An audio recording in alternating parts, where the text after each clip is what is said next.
Well, shoot, I don't know what's going on with my camera. First, I was having mic issues. Now I'm having camera issues. I don't know if y'all can hear me or not. But that being said, can y'all hear me, Korean 49er? You got me or no? Korean 49er, Mike? No, no, no. Can y'all hear me? All right. Well, I guess I'm going to have to roll like this for a minute because I don't know what's going on with my camera. I apologize, guys. Having crazy technical difficulties, was just having them on Grant Show, and now I'm having them over here. Let me mess with this real quick, see if I can get this figured out.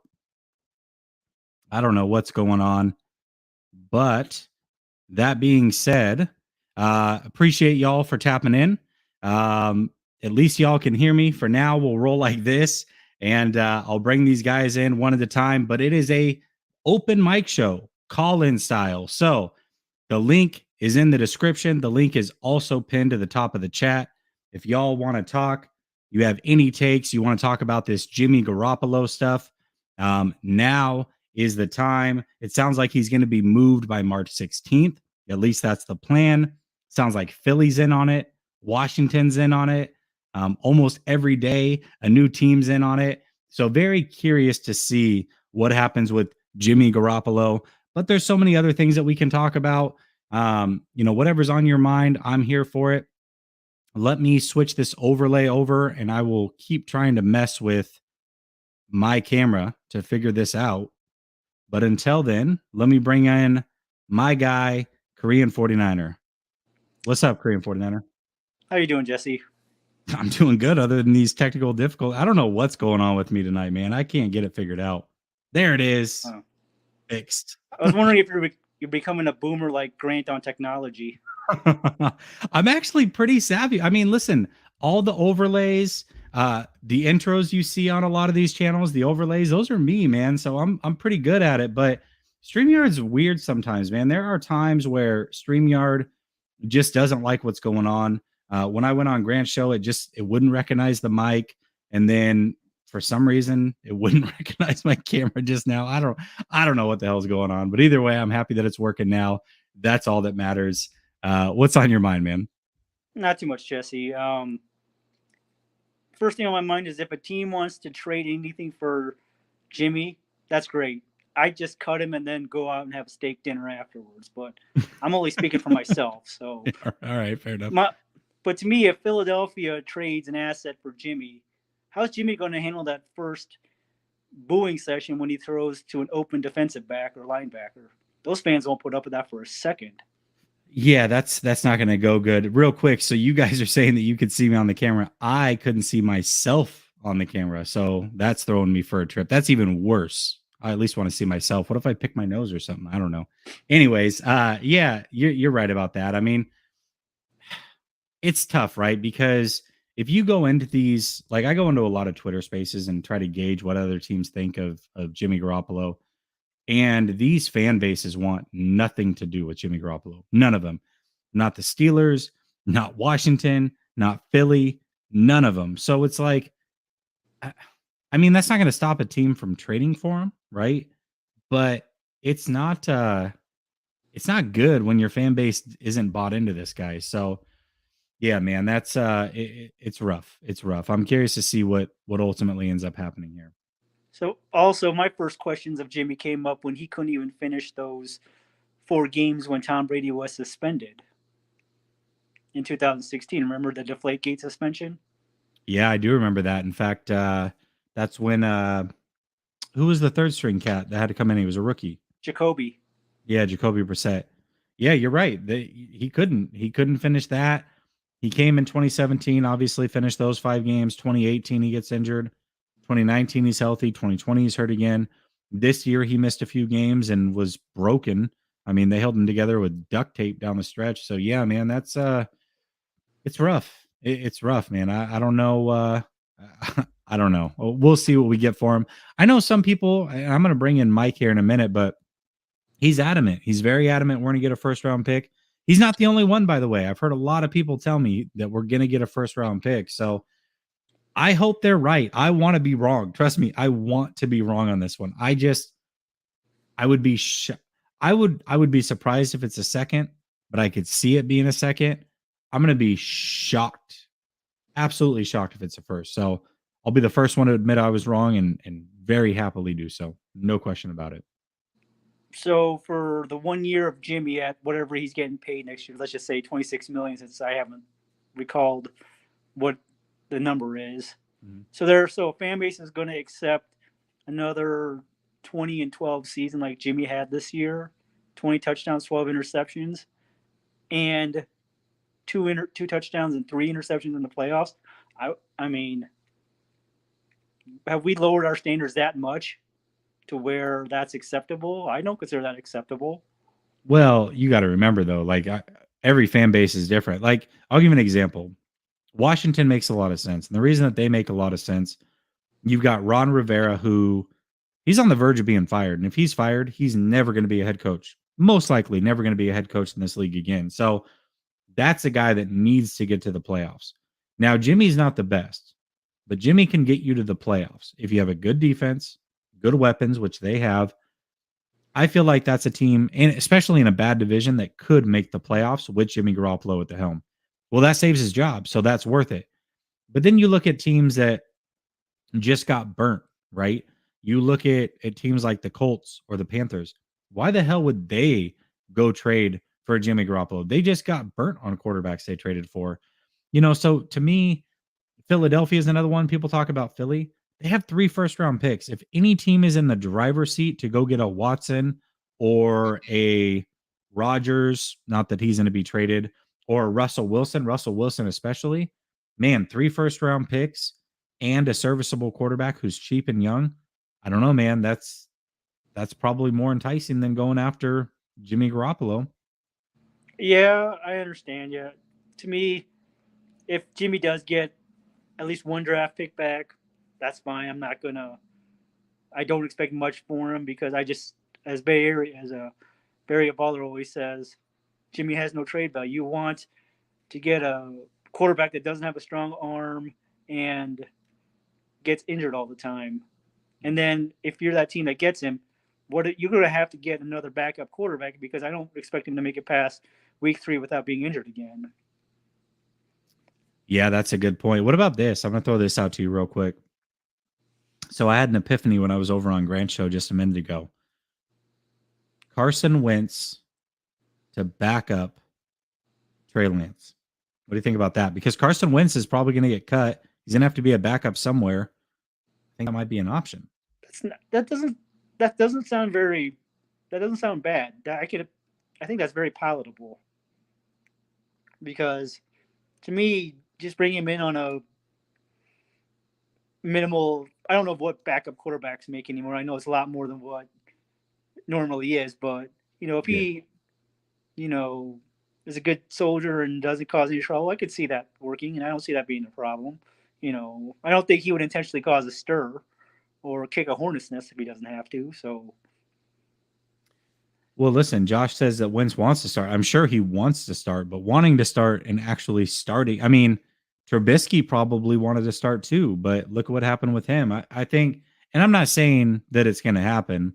He may get to start somewhere. Like quarterbacks are prime in the NFL, right? He easily could find a starting spot. I look at it and say, okay, well, that's a possibility. We know that Shanahan likes Wentz. He said really good things about him.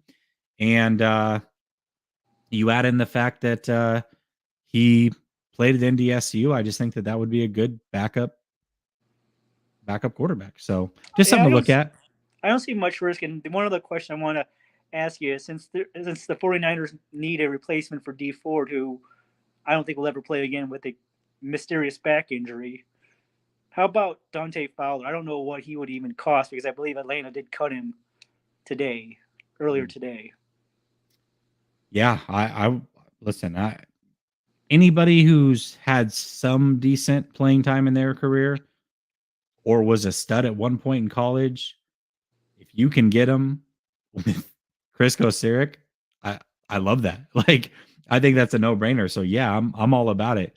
Fowler, bring him on for sure. Especially somebody that wants a prove it deal. Yes, absolutely, Yeah, I know he just absolutely. got a big contract, but got cut from Atlanta. I think he got a 3-year, $45 million contract for 3 years. So Mhm. Why not? What's the worst thing that could happen? Go to a Super Bowl with him? Possibly going to a Super Bowl with him? Right. Exactly. So Yeah, I'm with it. I'm definitely with it.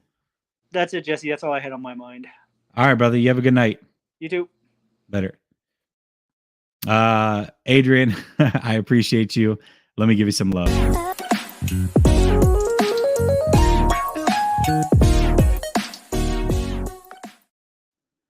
All right, here's the order. We're going to go Mike, Alec, Javi, Spin, and William. Mr. Mike Miller, what's up? I'm going to be the first one knocking on your phone when I told you so. And I'm going to call Grant's also. And you're going to set up a little thing in here with Grant and you so I come in here and go, told you so. Because it's like I'm in trouble. I'll be nice I'll be in trouble. But I'm going to let y'all know. Plus, I want a mock draft, just me doing it on your show. All right. Hey, listen, you get if they well, you could do what you could do your own, and I could do mine on the show. That's fair. That's fair. Yeah. Listen, if that happens, you and I will do it. We'll do a mock draft together. Just you and I on the show. No question. I'll give you that. Yeah. You pick your whole draft. I like it. Yes. And I will critique yours, and you critique mine. We'll do that. You got it. You got it. Yes. We need to do that anyway, whether you win or lose, but you're going to lose and it's going to be held to it. It's going to be Washington. I don't care what anybody else says. The more people that get in on this, the Philadelphia Eagles, everybody can say they just blowing smoke because they want to cost the Redskins more. Don't matter. Smoke causes a fire. And what is a fire from smoke? It's more. It's blowing up. Mm-hmm. And the higher the pick goes, the better we are. It will be a minimum of a first and a second round pick from the Redskins. That head coach has to win or his career as a head coach is over with. Yeah, I agree with that. A little bit ago. And Jimmy G will at least get you to the playoffs with that defense they got. That's a given. Yes, as much as I hate to say it, he wins games. And that's what the Redskins need, is to win games. They're in one of the weakest divisions. And I say that even with the Cowboys in the division, they're still a weak division, and they can win it with Jimmy G consistently. Me, I care less if he breaks his leg, breaks his jaw, breaks whatever when he's off of our team. That ain't my problem at that point in time. Don't wish it on him, but I care less if he doesn't play for another team, ever. Just get him off the books, get us the good picks. Let's move on. Let's get us another corner, a pass rusher, and let's move on. Check out the pass rusher from Florida State. That's the one I want you to check out. Is he have a first round grade or a second round grade? Right now, he's in CBS, he's 42 ranked. He blew up the Senior Bowl. I'm thinking he's going to be somewhere around 25 to 30 when it comes into the draft, which simple math tells you if you get the Redskins second round pick also, you can throw our third round pick with it and get right there to get it. Even if it costs us 2 second round picks to get a stud pass rusher. Well, Mike, I want to be clear. It's the Commanders now. They've changed their name. The Redskins for life. Or as I call it here in Virginia, the Deadskins. I like the Deadskins. I'll go with that. Yeah. But they just, I don't understand why y'all can't see it. There's no other quarterback out there. Deshaun Watson done said Minnesota, Tampa Bay, and the word is it's probably going to be Tampa Bay most likely. Mm-hmm. Yeah. So he's off the market. What are you going to get a guy that gets cut that they traded? Yes, it was a second round to start with, but they obviously gave a first and a third for Carson Wentz. Are you going to pick up that, or are you going to pick up Jimmy that consistently gets you to the playoffs, to a Super Bowl, to an NFC Championship game, or you go pick Carson Wentz that just is horrible? There's nobody left in the market. You know what's crazy? You know what's crazy is I still do. I think Carson Wentz has a lot of talent, but man, the way he flubbed it up in that final game against, I can't defend that. That was so bad. Bill beat you. That's what I don't understand. I mean, it's just that was horrible play call, or I don't know. I didn't watch the game, but what did they destroy him or what in that game? I honestly didn't watch it. I just know that they played like dog crap and couldn't even make the playoffs, man. Yeah, I don't know. And see, that'll be another team that will be in for Jimmy. And do you think remember? So? I guarantee believe so. Man, I don't know about that one. That's another coach that's on the hot seat. They brought in his quarterback, gave up a first round and a third round overall, even though it was a second to start with, and they got to cut him now. And he was your quarterback when you were dominating in Philly. Your job's on the line now. He's gonna have to win too, just like Carolina's gonna have to win. Redskins gonna have to win. Eagles gonna have to do something more. Can I let's establish this real quick. Yeah. If it's a future first round pick, is that a push? Because I feel like it is, because future first round picks are like second round picks. Yeah, whatever your pick is, and it goes to the following year, it's one less pick than what it would have been. Yes, I just want to establish next year, but it's not as much. Okay, we're not so getting a first next year. We might get a first next year because there may be 2 firsts coming our way for Jimmy. Jesus, Mike. Do not let it shock. The world is going to be shocked when he gets traded, and it's going to be within the next 10 days. They don't want to get pushed up to that deadline to have to take less. There's already been some movement. Players have been released today. In the next 3 or 4 days, this is going to catch fire, and it's going to burn like pissing gasoline on a brush fire. It's going to go hot. Tampa Bay's not going to be it. Pittsburgh's going to probably be where, what's his name goes? Carson Wentz. That would be a good actually, that's a good fit. Yeah, I like that actually. Because you got a good head coach. You got a great defense to put him around. He's got great wide receivers. It's just an all-around good situation for him. I don't believe Pittsburgh, and I got a lot of Pittsburgh fans. Pittsburgh's big right around here where I am. They all touting Jimmy this, Jimmy that. You know, they want Jimmy. I don't know what you've heard, but around here, they want Jimmy up in Pittsburgh. I don't think it's going to happen. Not the people I talk to. Well, I'm in Pittsburgh. But it's different. Listen, it's different. Different people, different strokes for different folks. But it's going to be the Redskins. It's going to be multiple picks, minimum first, second round, guaranteed. I love it. Hey, again, I reserve the right to be wrong. I would be happy if I'm wrong, Mike. I just don't see it. But we're gonna know soon. I mean, we're a month away from the 16th. We're a month away from the 16th of when that new league year starts, and they want to have a deal done by then. Let's push for that corner from Houston, because he can instantly be your kick returner, your punt returner, and a slot corner and dominate at the position. And he's only going to be early third round pick because he's 5'8". But it will be an exciting thing to watch him play for the Niners. I like him. Marcus Jones, I think it is. Yeah. Yes. Absolutely a stud. I think he's had 17 returns for touchdowns between kick and punt. Yeah, it's nasty. So he's good. And he's not no Dante Pettis neither. So he's actually kind of home. So no, you're right. You're right about that. All right, I'll let you go. All right, brother. All right, bye. Hey, you gotta love it, man. He definitely doesn't back off an opinion. It's like he doubles down. You gotta love it.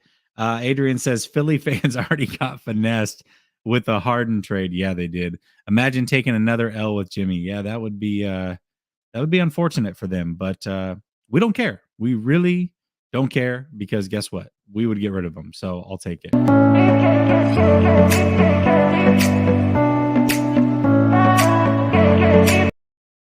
Y'all are killing me in the chat. Absolutely killing me.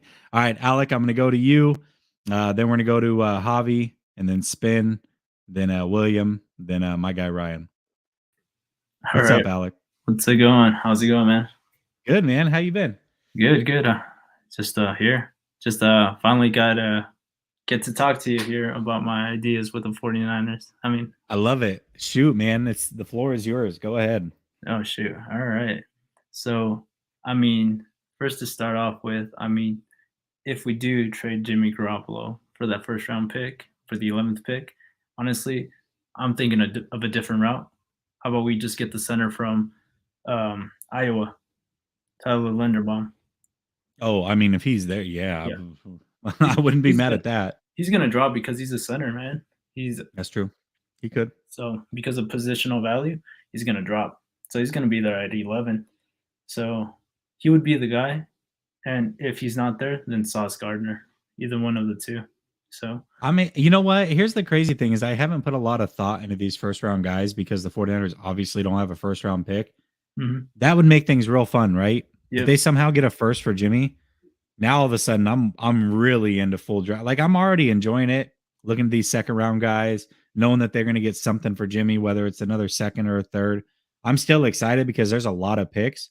They get a first round pick, dude. I'm all in. Like I am all in, and I think the fan base would be all in again. How exciting would that be? So, yeah, man. If they can make it happen, then I'll start looking at all those prospects for sure. And either one of them, I've heard great things about both of them in a heartbeat. Of course. Well, I mean, if we do get that guy, I mean, that'd be great. Then we have a replacement for Alex Mack there. And then from there, I say second round. There's a lot of corners that are pretty good that deserve that second round because, I mean, this pass rush class is super stacked. Super stacked. Extremely stacked. Yes. Yes. You're right about that. And there's a lot of pass rushers, round 2, round 3, really, really big names. I've been looking at a lot of them, and there's tons of talent there, especially for this scheme. You need a wide 9 guy. There's a few of them already that are out there. So yeah. Yep. So honestly, I would go for corner because I mean it's somewhat stacked for corners. So I mean, I would look at Martin Emerson. If you look at that guy from Virginia Tech, they normally play a lot of. Well, I mean, he's not from Virginia Tech. Sorry, he's from Mississippi State. They play a lot of zone coverages there, so that would be a good suit to fit in the 49ers scheme. Also, Kobe Bryant, that guy. Yeah, I've heard a lot about Kobe. Yep. Kobe with a C. Yep. He's also dropping. Like, I don't know why, but he's dropping in value. And he's projected a third round. So I'm not sure why. But, I mean, if we could pick him up in the third, that'd be great. And then get a pass rusher in the second. Either way that it can go, that'd be great. But, yeah, so far that's what I've been thinking and probably getting offensive linemen in between, also receivers, like more in the end. That's about it. But mainly focus on that offensive line to – corner and edge rusher. Those are the first things we need to prioritize. Hey, I'm with it. No, listen, I think obviously corner, interior offensive line, pass rush. The thing is the 49ers do a good job, especially at defensive line. They've, I mean, for the most part, done a good job in the draft, especially late interior defensive line. So I'm comfortable with them taking those types of players. They could use another running back on this team. I'm not saying high, but they could use another one. Obviously, tight end's a spot that they could use. So yeah, there's a lot of little holes that they could fill. Depending on what happens with Tart, they might be able to use a safety. So I'm curious to see. I'm curious to see who they let go.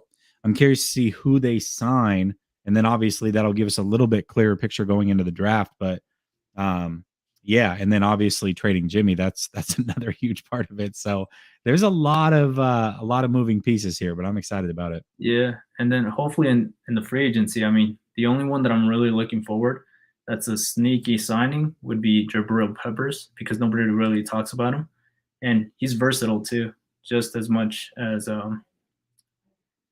Jaquiski Tart. So I feel like he could replace his spot, and he'd be cheaper, honestly, because like he was recently injured, so they're gonna try to lowball him.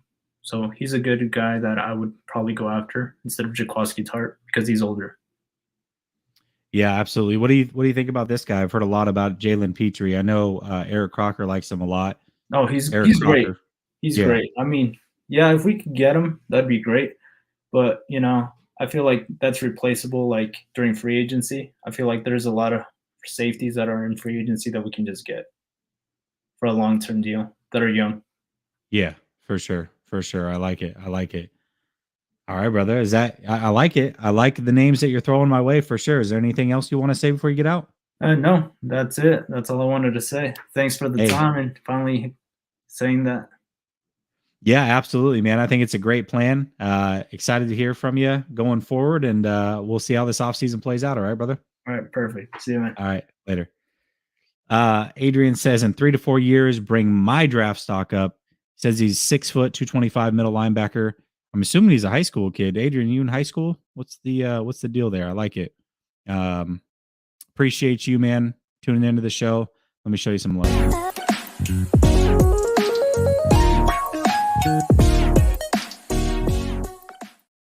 All right, let me switch out this overlay. I'm going to bring in my guy, Javi. You guys know Javi. No introduction needed. What's up, man? What it do? Hey, long time no talk, man. How you been? Oh, busy. I just booking guys for this week. Wife is out of town, so I got Cole Strange out of Chattanooga. I got Nick Cross out of Maryland. Trying to work on Jalen Petrie. That's the one right there, huh? I saw you shaking your head in the back when I said Jalen Petrie.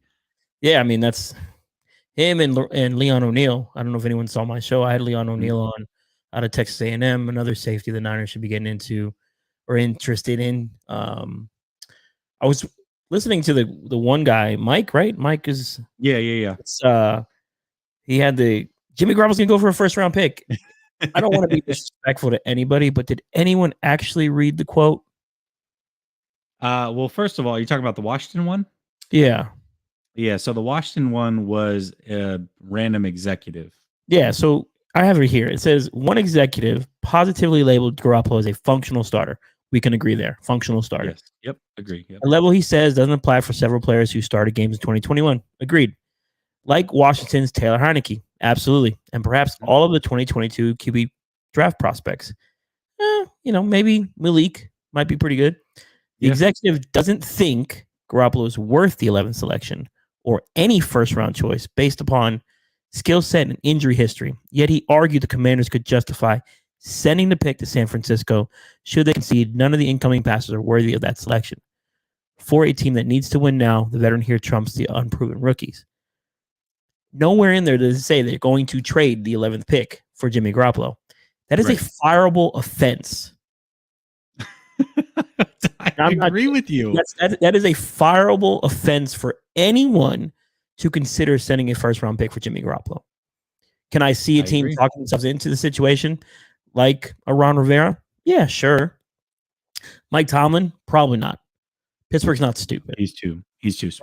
Right? Like we were at the Senior Bowl, me, Croc, Jason, my boy Io. We were talking about it. It's like there are teams who want to maintain a winning, a level of winning, whether that's 9, 10 wins.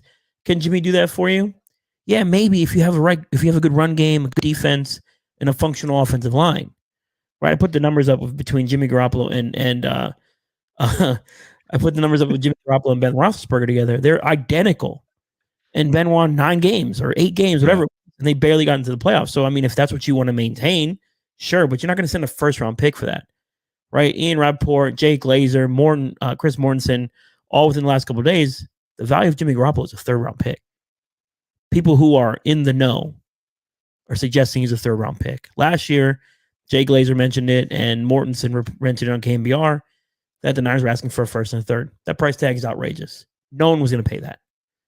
Right? And do we think that his stock increased over this past season?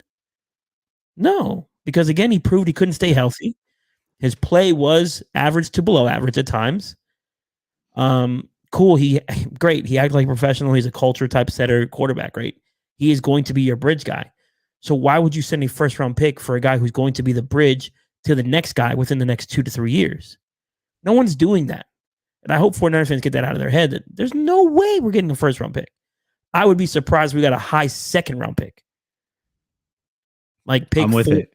You know what I'm saying? Like I would think he's going to be pick 60 or higher, because there's no way this guy maintains a second round pick is his draft selection. Then he gets traded for pick 46, and then again he gets traded for a second rounder. So he's basically what he's been his whole career, the same guy all the way across. Like that doesn't seem realistic. Here's what I'll say, just to counteract that. But I agree with you. I think that obviously supply and demand, right? That's very different this offseason versus last, right? Mm-hmm. But even the 49ers, at least from what's been reported, even they've changed their expectations, right? Because what has come out? They're looking for a second round pick. Last year it was a first. Now they're looking for a second. So it tells me that they've lowered their expectations into a realistic area. Yeah. So if they're looking for a second, then why are they going to get offered a first? That doesn't make a lot of sense to me. Yeah, exactly. And this whole Jimmy movement is going to be dictated upon what happens with Aaron, Russell, Deshaun, Wentz. Right? Like think of like how much more value is Wentz? How much more valuable is Wentz if they're going to cut him? Right? That's not a good look, right? And then all of a sudden, are we? Teams are going to be like, oh yeah, maybe we can fix Jimmy Garoppolo. He just came from Kyle Shanahan. Like you're not going to fix the guy. He's going to be who he is. So what you're wanting from Jimmy Garoppolo is, in the case of Ron Rivera, is to compete in the NFC East, which is terrible, right? If Ron Rivera is the guy that wants to get Jimmy Garoppolo, yeah, he's going to want to upgrade to Tyler Heineke. Ooh, big whoop. That's like us wanting an upgrade from Nick Mullins, right? That's just what it is. Right. Yeah. Yeah, I mean, Dak was the 4th round. Yeah, Russell was the 3rd. Brady's. Yeah, exactly. Keith, you're right on. Like, there's no way that you justify giving up a 1st round pick for a guy who's going to be 31, who's going to cost $26 million this year. And then over time, you're going to have to do the extension to lower that cap number anyways. So you're paying him more money. No, I fully expect this to be a late 2nd, early 3rd round pick for Jimmy Garoppolo. And that's it. Tops. I'm with you. I agree with you. And everything that you just said, by the way, is literally what I just said on Grant's show. I think people point to the Wentz trade. They point to the Darnold trade as to reasons why the 49ers will get more. I think that that's reasons why they won't get more. Like those guys, like, okay, Wentz could be sold to the Colts because their head coach got that guy to MVP level. That makes sense. Then you've got Darnold, who was only 3 years into his career. He was playing for a horrible, horrible team. So other teams look at that and go, oh, well, we can fix this guy. With Jimmy, you know what he is, and nobody's going, oh, we could do a better job than Shanahan did with him. Nobody's saying that. Like, nobody's saying that. So, yes, teams make sense, but not for that price. No, not for that price. And for the people who are out there, they're like, oh, the media is going to pump up Jimmy Garoppolo. No, the media has no effect on the value of a trade. They don't. They really don't. Teams will publicly put out some information just to put it out there for those teams who might be interested, who haven't been sniffing around the way they need to. But the value has been pretty much set. We were at the Senior Bowl, and the value was set at 3rd round pick, right? That's all we heard. 3rd rounder. There was a couple people saying, yes, some team may overpay because of the scarcity of the position, right? Because the only quarterback that looked decent at the Senior Bowl was Malik, right? Kenny Pickett had issues with the snaps. Desmond Ridder was quite disappointing. Carson Strong, I mean, there was nobody there, and then you have this group of quarterbacks that could be traded or could be on the move, but no one's really sure if they're actually on the move. Like the only one that might actually be on the move is Aaron Rodgers, right? And I think it's pretty predetermined that if Denver wants in on this, they can have him. So then your next option is Jimmy Garoppolo. If you can, why overspend? Especially for a team, you gotta look at the timeline of these teams, like the Pittsburgh Steelers. They're in transition. Could they somehow make it 8-9, 9-8 this year with a middle of the road quarterback, and then go into 2023 draft and go after DJ out of Clemson or whoever else might be out there, right? I haven't dug in yet, but that's just, why would you do that to yourself? Why would you lock yourself into something that you know you do not want? So I'm just setting my expectations for that 2nd and 3rd round pick, but I don't know. If they get another 3rd rounder, I'd be completely happy, because thirds in this draft, that's what you want. So like, I'm going, I guess we can talk about it, but I would go safety round 1, because Tart's not coming back. He's just not. Okay. Okay. He's not. All right. Can I ask you another one? Do you think Lakin's walking? You think that's I think Lakin. The funny shit is, excuse my language. Matt Mayoka said something on his podcast this morning. He like, who would benefit really well from a guy from a team that would benefit from Lakin Tomlinson? He said a team with money. Cincinnati Bengals. Miami. Oh, Cincinnati. Yeah. Good they run point. The same offense. They run the same outside zone, and they have money to spend. Why wouldn't he go get the bag somewhere? And we all know historically Kyle Shanahan does not pay guards. He's not, he's just not paying guards. And there's a thinking that maybe you put Banks at left guard, right? And I was talking to Jordan about it. We were texting back and forth. I was like, is there a world where they would go Trent, Banks, Mack, McKivitz, McGlinchey? And the McKivitz thing is interesting because they were comfortable enough with him to play left tackle, right? And they've said he's been able to play guard and tackle, and he's improved since he's been drafted. So to me, that's a plus, right? And then Justin School's still out there. You know, let's also not forget that they drafted Jalen Moore to play guard. Remember, that's Exactly. what Shanahan said. So yeah. And I was there at the Senior Bowl that year. He played guard. He wasn't a really good tackle. He played guard. So there's a world where Lakin isn't back because he played so well that he priced himself out of the Niners market. Because I with all due respect to Lakin Tomlinson, if I can pay Deebo Samuel early and Nick Bosa early, I'm going to do that before I pay Lakin Tomlinson. Okay. I'm with you. I don't disagree with that. Trust me, I don't want him to leave because the issue with this 49ers team has always been availability, and he's been available. So you should pay that guy. But if his market exceeds $16, $17 million a year, that's tough. Yeah. That's really tough. It's really tough to justify. Can they make some room? Yeah, you can restructure Armstead. You can extend Jimmy Ward. Of course, they can do those things. But I am mentally prepared to see Lakin walk. I don't want him to, but I can see it happening. And if that's the case, then you got to go into this draft in round 2 to find. There's actually another discussion. Is McGlinchey back? Like that torn quad is a 50-50 proposition, right? He was. I don't think he's terrible. I never thought he was terrible, but we all know he has some limitations, right? Yeah. But if this injury is that serious, then how much worse is, where did he go? Was he at a 90 and now he's at 82? Like if he did like a Madden grade or whatever, let's just say he was a 90 and that injury kind of, hurt him to the point now he drops down to 82. And now from those 5 or 6 bad snaps he gets a game, it's now 10. Right. So now you're just like, shit, now I have to replace the right tackle. Mm-hmm. So there's a whole bunch of questions on this offensive line. Alex Mack, is he back too? Like there's a lot of holes in this team that some people don't really want to talk about. Is Mack going to retire? They're going to have to know that one's the most important out of all of them. The most important. Retires, you better go pay Ryan Jensen. Throw him the bag.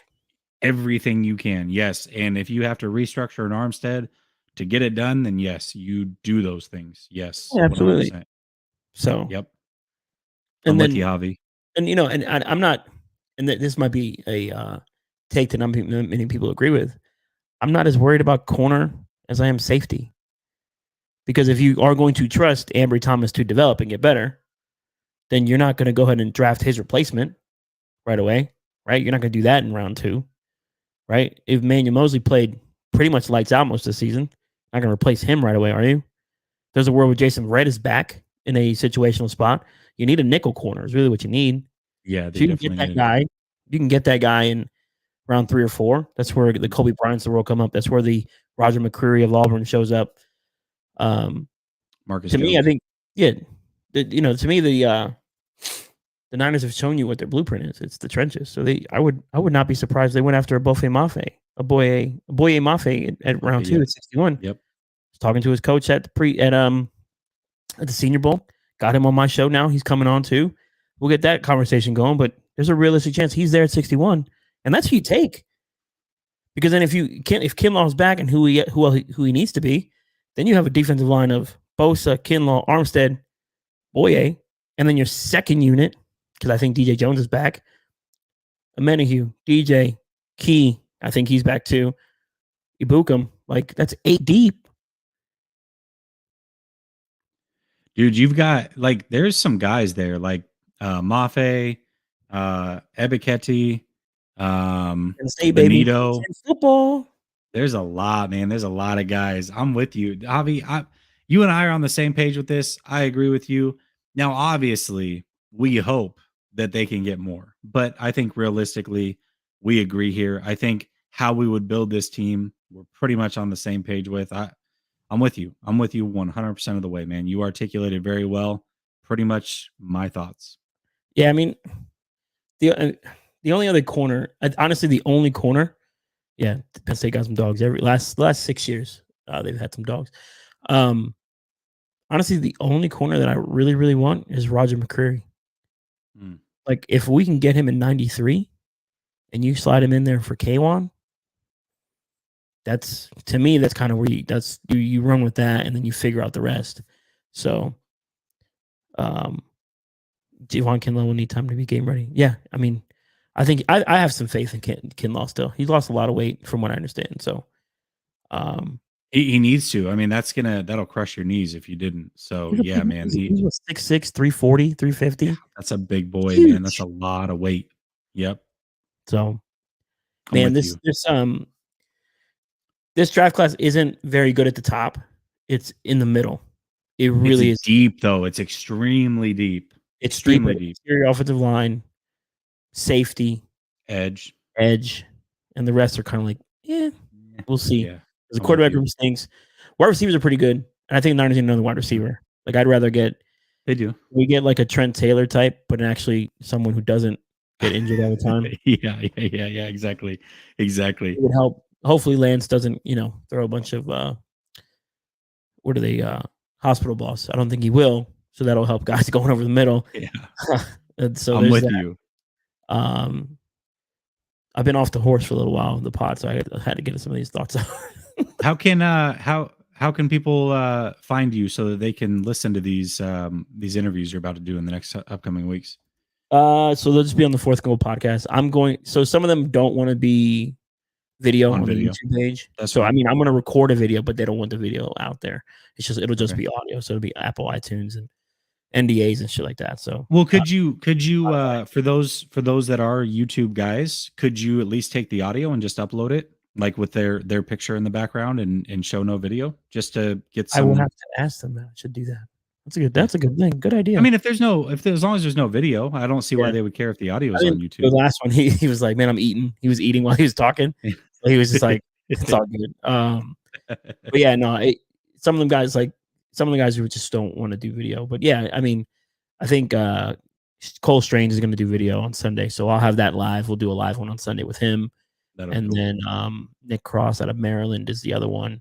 I'm working on Khalil Shakir out of Boise, and then Christian Watson. We're trying to work on that one out of Christian Watson would be huge. Yeah, everyone's favorite. I mean, I thought he did good. He's cool, right? But like it's every year, man. So there's a darling of 49ers Twitter, and this year it's Christian Watson, understandably so. But my boy, he's a Lions fan. He really likes Christian Watson. So, he's like, listen, he would be a perfect fit for us as well. So we'll see where he gets taken. But I think I don't know if I'd want to spend a third round on him. That's just me, or a second round, certainly. Yeah. I think they have enough at wide receiver. They just need to have that extra. They need to have that fourth guy, right? That fourth target. For sure. Someone who can. I think they either need a true slot receiver or a true burner. Like just get one of the two to make that happen. Definitely could use a true burner. What do you think? Veteran guy. I'm gonna throw this out there because this is a guy that I've thrown around. The only problem is his attitude. He did work his way out of the Rams, but for a year. If he's willing to take a lesser role, what about Deshaun Jackson? Duh. I'm just saying. Yeah, right. I mean, the last time that I saw him play, he called the deep ball from Derek Carr, and he like threw it back at the defense. I'm like, Deshaun, what are we doing here? Yeah, no, I wouldn't be opposed to Deshaun, right? Like, I wouldn't be opposed to Brandon Cooks if the Houston Texans is really good, man. He's really good. I see the comments here. Dante Fowler, yeah, absolutely. But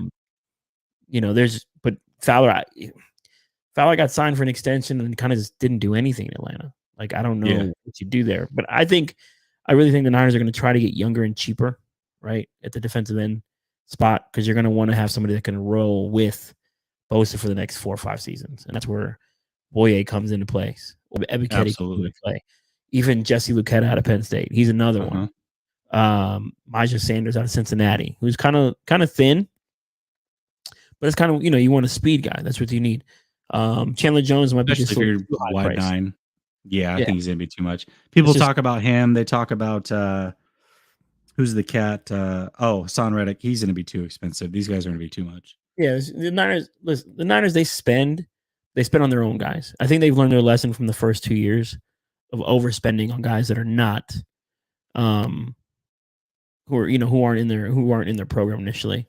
So Yeah. and I'm not opposed to just doing that. Like I think about it, like I was like not impressed with the Arden Key signing. Like I was, whatever, it's just a depth guy. But he ended up being a guy who developed because he was properly coached.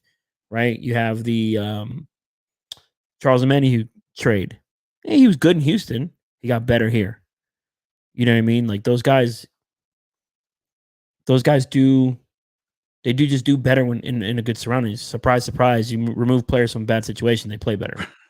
Right. What a weird. I know it's a tough concept to Yeah, grasp for sure.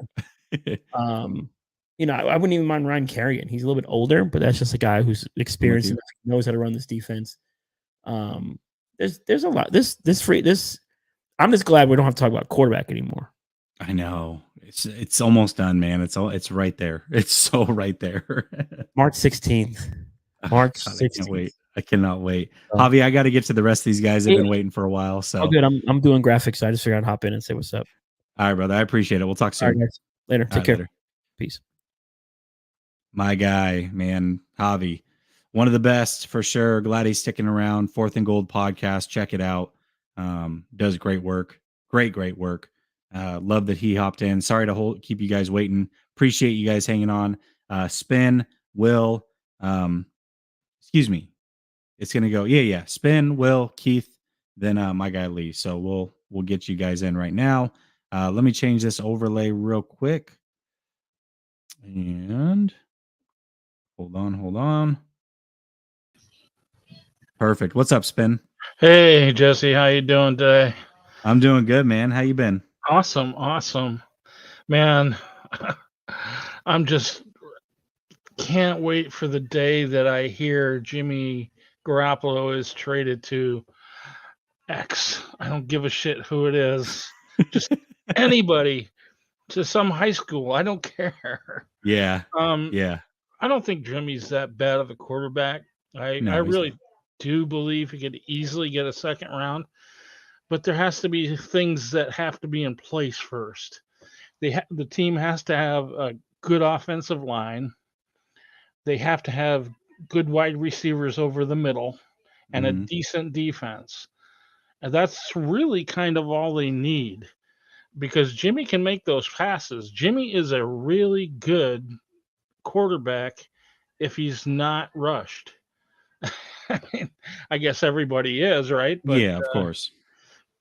He can read the field.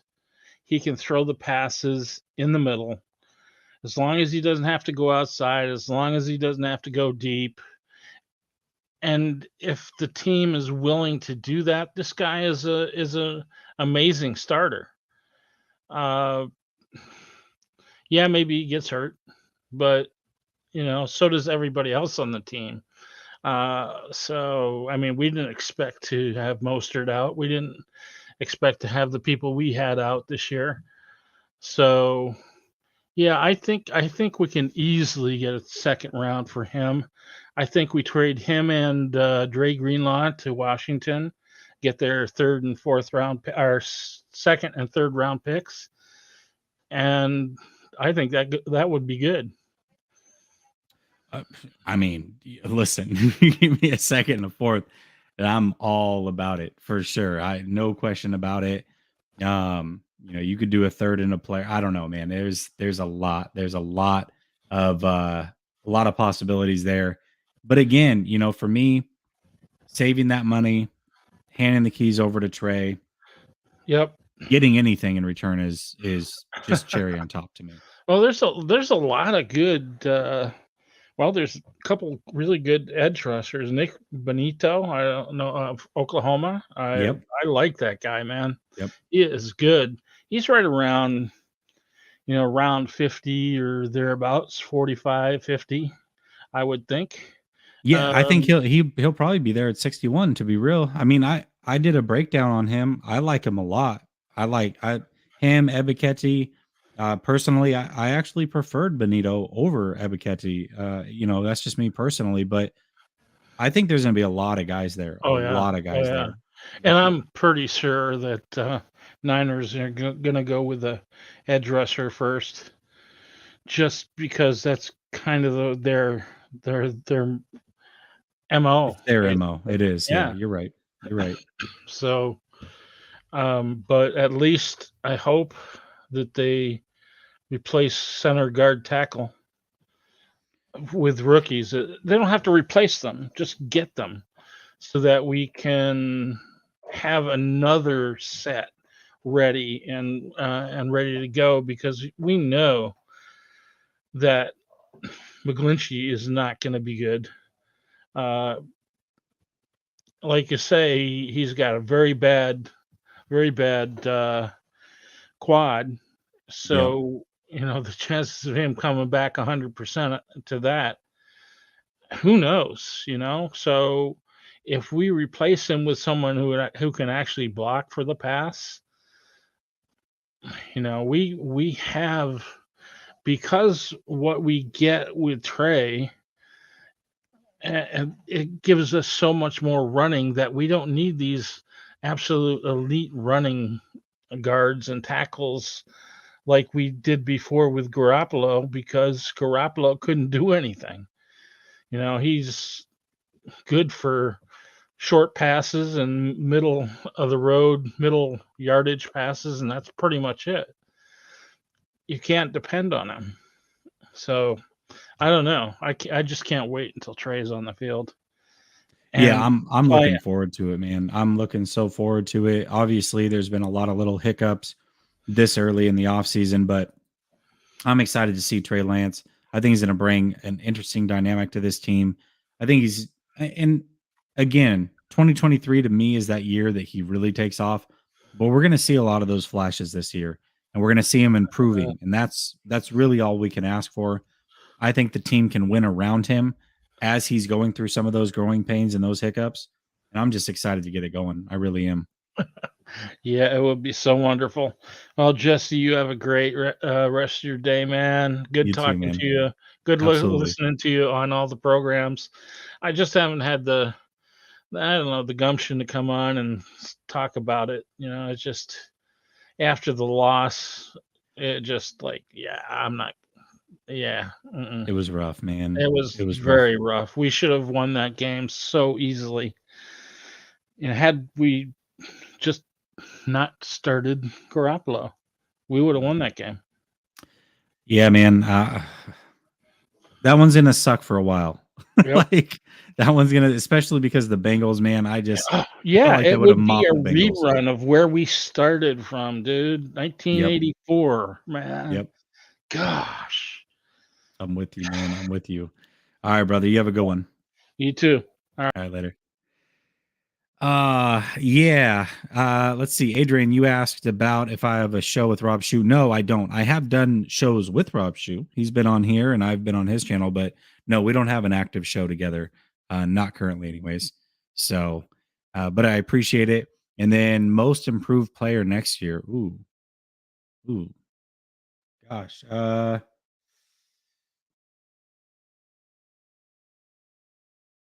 Man. That's tough. I don't know. That's a Kinlaw? Can I go? I'll go Kinlaw. Let's hope Kinlaw can bounce back. Yeah. Let's go Kinlaw. I can't really think of anybody else right now, to be real with you. But let me show you some love here.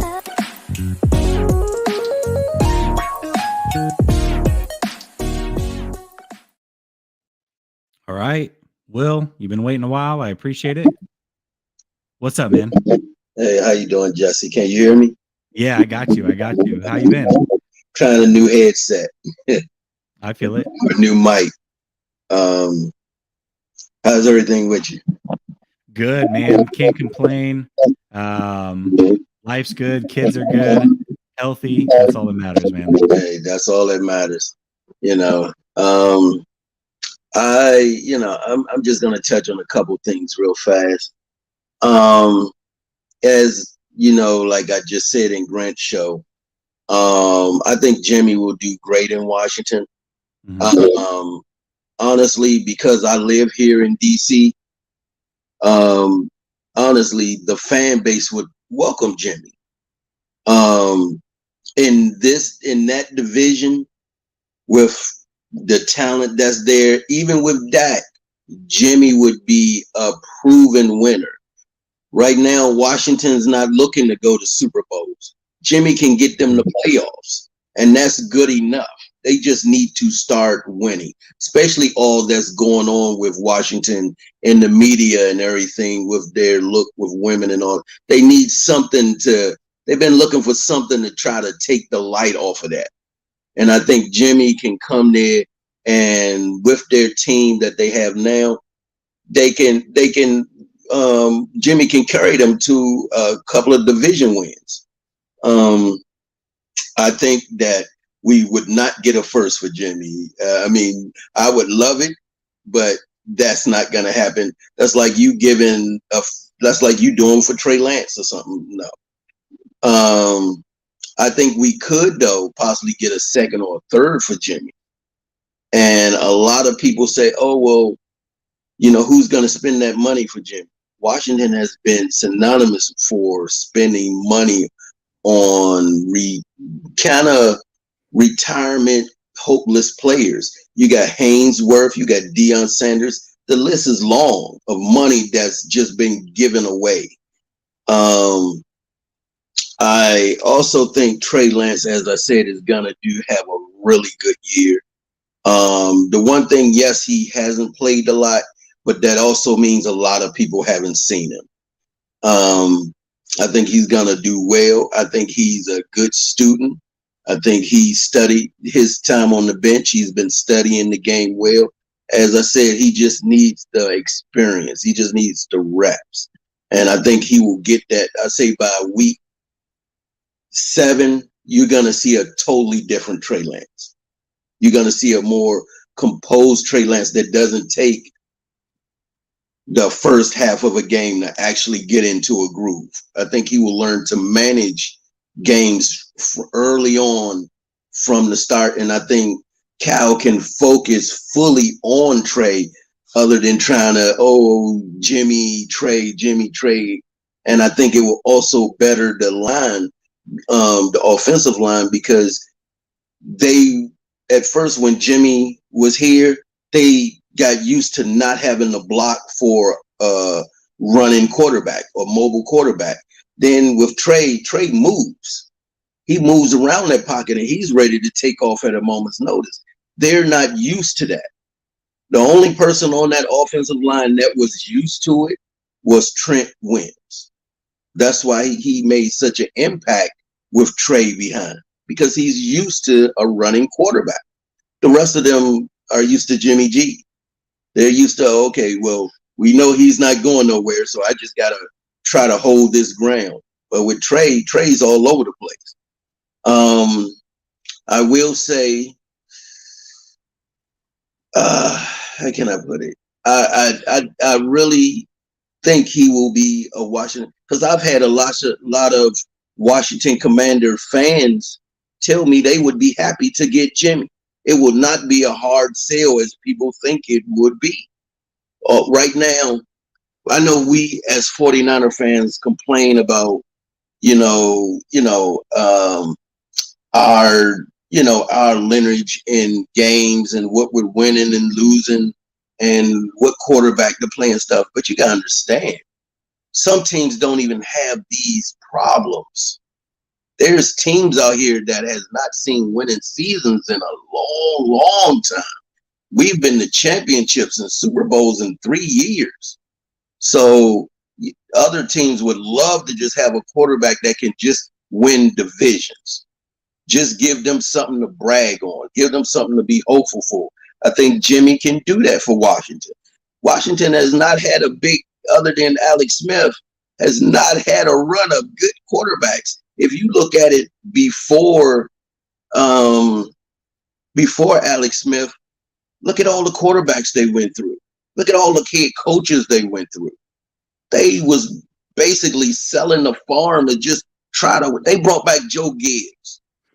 They went over to NASCAR and brought back Joe Gibbs. That's how pressed they was. So I think they would love to have Jimmy over there.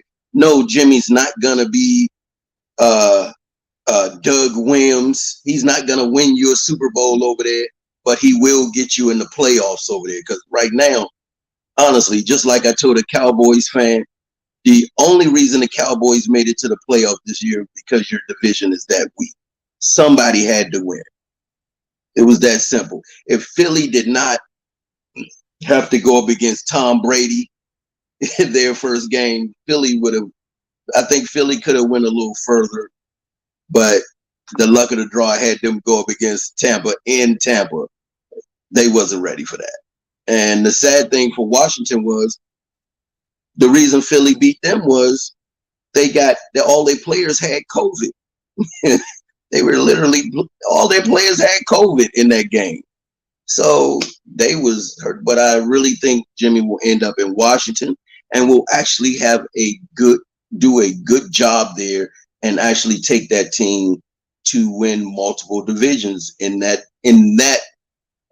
division. And like I said, with Trey Lance, I think he's, I know the expectation is big and stuff, but I think Trey Lance is ready for it. I think he just has to get that vision. He has to get that feel of how fast the game moves and stuff like that. I think the thing that showed me that Trey Lance is going to be good for us is I coach youth football, and I always tell people the way when you look at teams that win championships, when things don't go quarter to plan, it's those players, it's these special players that are able to think out on that field for themselves, like the Tom Brady's, the Aaron Rodgers, all of them. They can think in that moment when things go off script and say, hey, look, this is what we're going to do. And I can see that from Trey Lance. I can see he already is diagramming the field, because when that time when he was playing and Kyle got on him for throwing the ball to Debo down at the end of the game. Yeah. And you see he went over. If people actually look at it, he was telling Kyle, Kyle, that was not the play. I could have took off. But Kyle was like, no, throw the ball where I said it. And that's why you seen Debo come up to Trey and was like, calm down, man. I know. You know what I'm saying? But just for right now, don't get in the doghouse. Don't get in the doghouse. But I think Anthony Lynn is a great addition. I think he's gonna work with Trey. He's gonna get Trey and give great insight to Trey. And I actually like it because it brings something different. Another head that can go. I can see Anthony Lynn talking to Kyle and say, hey, Kyle, maybe that ain't the right move. You know what I'm saying? It's another head coach telling a head coach who's had a winning record, hey, maybe we should try to do this. And because of Lynn working with his father and everything before, Kyle is more susceptible to listen to him as opposed to a McDaniel or somebody else. Like, hey, Kyle, I don't like that, or I don't think this is the move. I knew DeMeco Ryans was gonna do well this year because sometimes it's not the head, sometimes it's the people around the head. And DeMeco said it early on. He said, yeah, Robert Saleh, he did great and I learned a lot from him, but it was things that I wanted to do that Robert didn't want to do. And as a lot of people say, it took Robert, 3-4 years to get to a Super Bowl. DeMeco Ryans almost got there and won in his rookie year. We're blessed that he's coming back. Oh. I really did not want to see him leave after this year. I was like, oh, we gonna be in trouble. We was blessed to have a DeMeco Ryans behind Robert Saleh. Our defense would have been garbage this year if we would have had to bring somebody else in. It just would have been. We got somebody who's not only talented, but also knows the team. So I just think we're going to have a good year. Also, did you hear anything about, because Aaron Donald retiring? Has there been any other word on that? I'm gonna mute you because for some reason I'm getting feedback when I talk, but he said today that they're going to run it back. Your mic, by the way, sounds fantastic, but I think I don't know if you have an earpiece in. So every time I'm talking, that mic is throwing back to me. So I'm hearing myself a lot. I don't know if it's messing up with the chat at all, but yeah, he said that he's going to run it back. So I don't think doesn't sound to me like he's retiring. Well, I was hoping, because if he would have retired, I'd be like, oh, there's nobody stopping us in our division. But I figured he would run it back, but I'm not too worried about Aaron Donald because he's getting older, and if you notice, like I noticed, he's starting to lose a step, and you can tell when a person's starting to lose a step because they start to get more angrier on the field, and you've been noticing that with him a lot. You got Brunson able to shut him down. You had the I forgot his name that was with Cincinnati that they looked at being as a mismatch. And for most of the game, dude was basically handling Donald. Other than a few key moments, but he was basically doing the job. I think if Cincinnati would have chipped Donald a little bit more, they would have had more success. I think it would have been the end result would have been different, but I'm with it. Hey, William, I gotta get to these next guys. They're starting to pile up a little bit. I appreciate the hell out of you calling in. Thank you so much. Great takes. I'm with you. And we'll see what happens. We'll see what happens with this Jimmy G stuff. And listen, Trey Lance is going to be great. You and I both see it. I appreciate you. All right, man. Hey, appreciate you too, Jay. You have a good one. Man. You too. Later. Real quick, is there something going on in the chat? Somebody get blocked or whatever? You're not blocked by me or on timeout. Ronnie Niner, you're not responding, so I can't help you, champ. Oh, there he is right there. Call me. Okay. I don't know what's going on.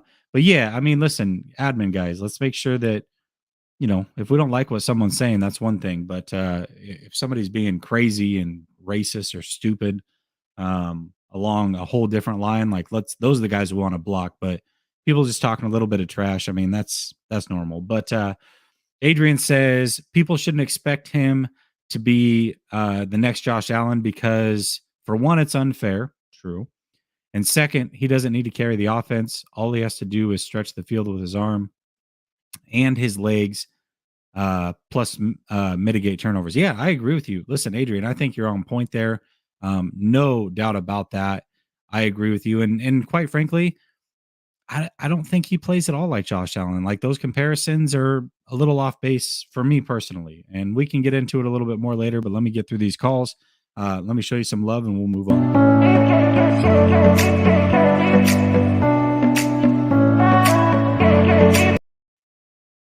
All right, we're going to go. I think it's Keith, Ryan, Jamal is the order that I got. Let's try to keep it to these 5 though, because I got people waiting. Plus, it's getting closer to midnight here. I don't want to make anybody wait too long, so we're gonna keep it to 5. Keith, I got you coming in. What's up, Keith? What up, man? What up, man? How you doing? I'm good. How you? I'm great, man. I couldn't be better. I really couldn't. Man, I follow you from Grant's show. Like, yo, you've been on your stuff the last 2 years. Hey, I appreciate you.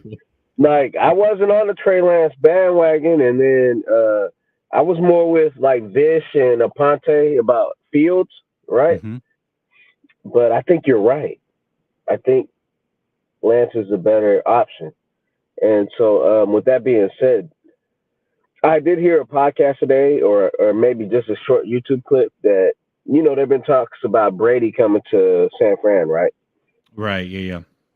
And the guy said, nah, he took that personal a couple of years ago when he had a chance to come here and they kind of dissed him. What do you think about that? I think that it makes a lot of sense. I feel like Tom Brady's the type of guy that think about this. You're the greatest quarterback of all time. Right. You wanted to come to a team. Right. And that team decided against you. Now all of a sudden they're groveling and want to come back to you. I just don't see it. I don't think for him it's a good look. I think that he's got an ego.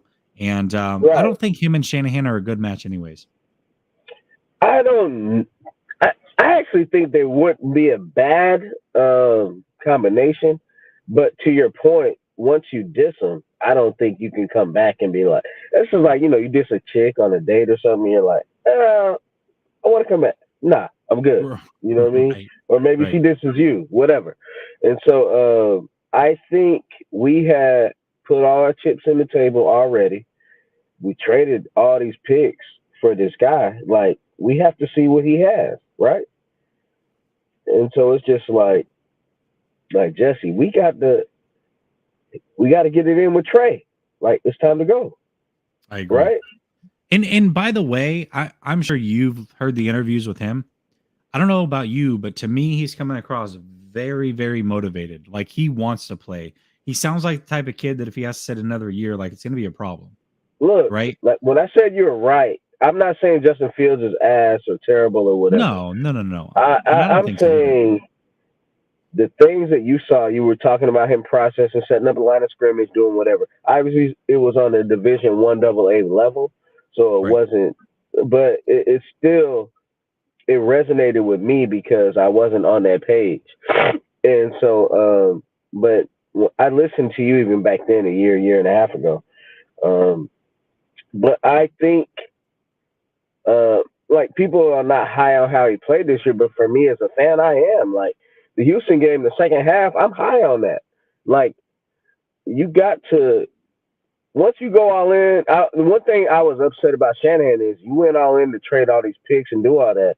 Why wouldn't you play the kid some this year or see what he had? You know what I mean? Yeah, I agree with you. I mean, listen, I was a big proponent that they got to play him immediately. Obviously, they didn't do that. We saw flashes for sure. I think that people say, oh, well, they made it to an NFC championship with Jimmy. That proves they shouldn't have played Trey. I disagree with that. Jimmy played about as bad as he could, really, since the Seattle game. He didn't play good that game. He had a good couple moments against Cincinnati, but for the most part, really screwed it up towards the end there. I'm not gonna lie. From week 5, when we were 3-5 to about week 10, Jimmy did play well. I didn't even want to say it because I'm not a. I agree with you, but then he fell off. He really did hit a brick wall. When he got hurt, he fell off like to the worst extent, and I think the team carried him to where I think Trey could have mitigated a lot of things that happened. And could have done better with the team we had this year. And so I was just like, I was more on the fence. Like, I know how a locker room feels about players. And it's just like Debo and all those guys love Jimmy, but that doesn't always mean that's who should be playing. You know what I mean? Like, you have to play who gives you the best chance to win. And I don't think a compromised or hurt Jimmy gave us a better chance to win. I don't either. I mean, I think that showed out. I mean, at the very least, Lance could have helped play 11 on 11 in the run game. Like, that's a big deal. And so it's just like, to your other point, the one place I trust our organization as a fan base is on our, at least, defensive line. You know what I mean? Like, that's been the last 3 or 4 years the most solid group to me on our football team. Would you agree or disagree? Oh, yeah, 100%. Yes. And so, like, I think we'll go secondary. I agree with you and Grant. Like, when you said earlier, I haven't looked at a first-round pick. Like, why would we look at that? We don't have a first-round pick until we do. And so I don't think a competent organization will give us a first or even a second-round pick for Jimmy. Like, when you talk about Pittsburgh being a possible spot for Jimmy, it's not for a first-round pick. No. Tomlin has never had a losing record. He's won every year. So, like, why would he give up capital for an average quarterback? When, to your point, even though Roethlisberger played bad this year, he's still a Hall of Famer. He's going to the Hall of Fame. I don't care what they say about Stafford. Roethlisberger's a Hall of Famer before Matt Stafford, correct? Oh, 100%. Yes. 100%. Yes. So, like, I can't be Mike Tomlin and have Roethlisberger 15 years and then transition to Jimmy. Am I wrong? No, Listen, I don't think you're that far off for sure. I mean, I could make a case for Jimmy to go there because Roethlisberger was really bad down the stretch. Used Jimmy as a bridge guy, but ultimately, I could see why they would say. And plus, they can afford to have a losing season because you're right; they've never had one. They had an 8-8 season, but that's as bad as it got. Like Tomlin's not going anywhere; his job's secure. So if they're down for a year while they're trying to figure it out, they're fine. The year he went 8-8, he had like Rudolph. I don't even know who the quarterbacks Duck Hodges and Mason Rudolph. I said, how did he go 8-8 with those guys? I have no idea. You know what I mean? And so it's just like that's just exceptional. And so for me, why would I trade capital to get a guy that's not as good? Yes, you were correct. I listened to you on Grant. Like, Roethlisberger had a terrible year. He's bad. But do you think? Oh, let me ask you this: this year in Shanahan's offense, would you take Roethlisberger or Jimmy? Probably Jimmy, but I mean, I could hear the argument the other way. Right. I mean, because one's a Hall of Famer, he might not. It's just to your point. I don't know what Watson's gonna do, and I don't know where he's gonna go. And the NFL is just weird like that. I look at him. I put it in that super chat you and Grant spoke on earlier. I think that's a perfect fit. If it's not Arians, to y'all point, like you saw Tampa on his list, right? Yeah. I can see Tomlin being a perfect fit for Deshaun because I don't think Pittsburgh already dealt with something maybe worse with Roethlisberger, right? 8 to 10 years. I don't. Yes, to go from Roethlisberger to Watson would be a heck of a story, to say the least. And my last question before I know you got callers. Do you think, because I do think Rodgers or Brady, maybe not Brady, because I told you earlier they said maybe he's spiteful about it. If Rodgers really wanted to come to San Francisco, could he come right now, or would he have to go the Brett Favre route of going into the Jets before going to Minnesota, where he really wanted to go to begin with, right?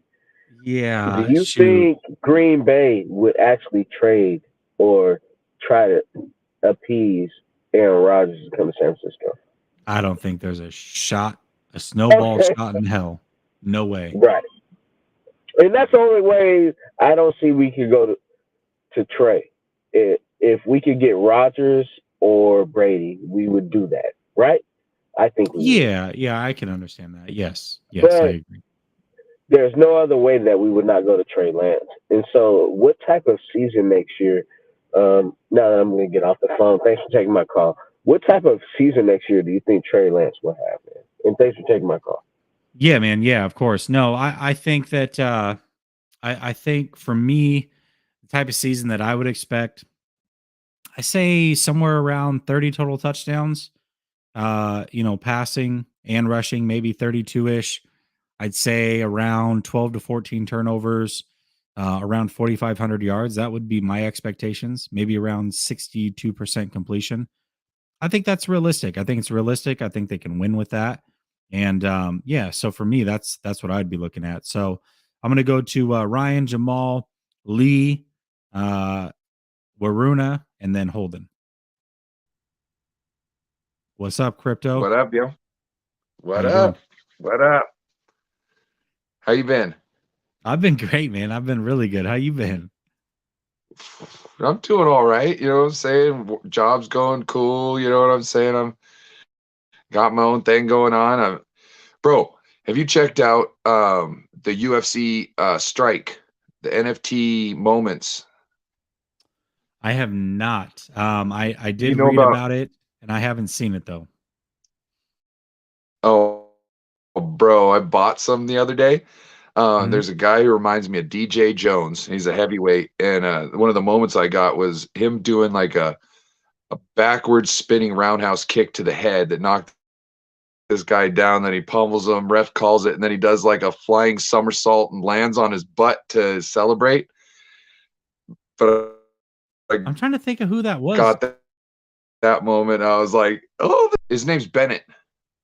Last name's Bennett. It's the only thing I can remember. Wish I could show you right now, but He looks it's like NBA DJ Top Jones, you Shot. said? Have you heard of that? Yeah, of course, of course. Well, You said he no, looks he's like just DJ Jones?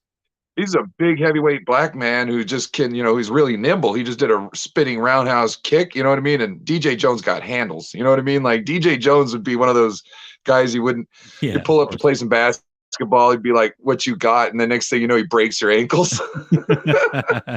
Yeah, no, I feel it. No, I was thinking it had to be Lewis, but that doesn't sound like Lewis to me. I don't know who that was. No, it's some Bennett. Bennett. I don't know. I'd have to look at it. That's dope though. I can't remember. It was a prelim fight. How much was it? How much was UFC 60 something. Okay. The pack was $49, and I got 3 moments in it. I got a knockout from Gain. Okay.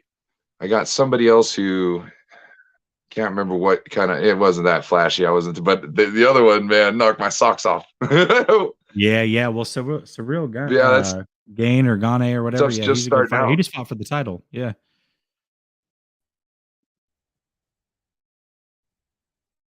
You're on a hell of a delay. Is that just me? So, kind of talk about DJ Jones here. Dude, I was having it earlier. That's why I dropped out. I don't know. I got some bars. Am I doing better now? Yeah, you're fine once you get talking. It's just it's like you're hearing me 2 or 3 seconds late, but go ahead and riff. I'll give you the next 2.5 minutes to get your talk off. Gotcha. So what do you think DJ Jones is worth this year? I mean, to the 49ers, I would say maybe a 3-year, 18 million, 12 guaranteed, something like that.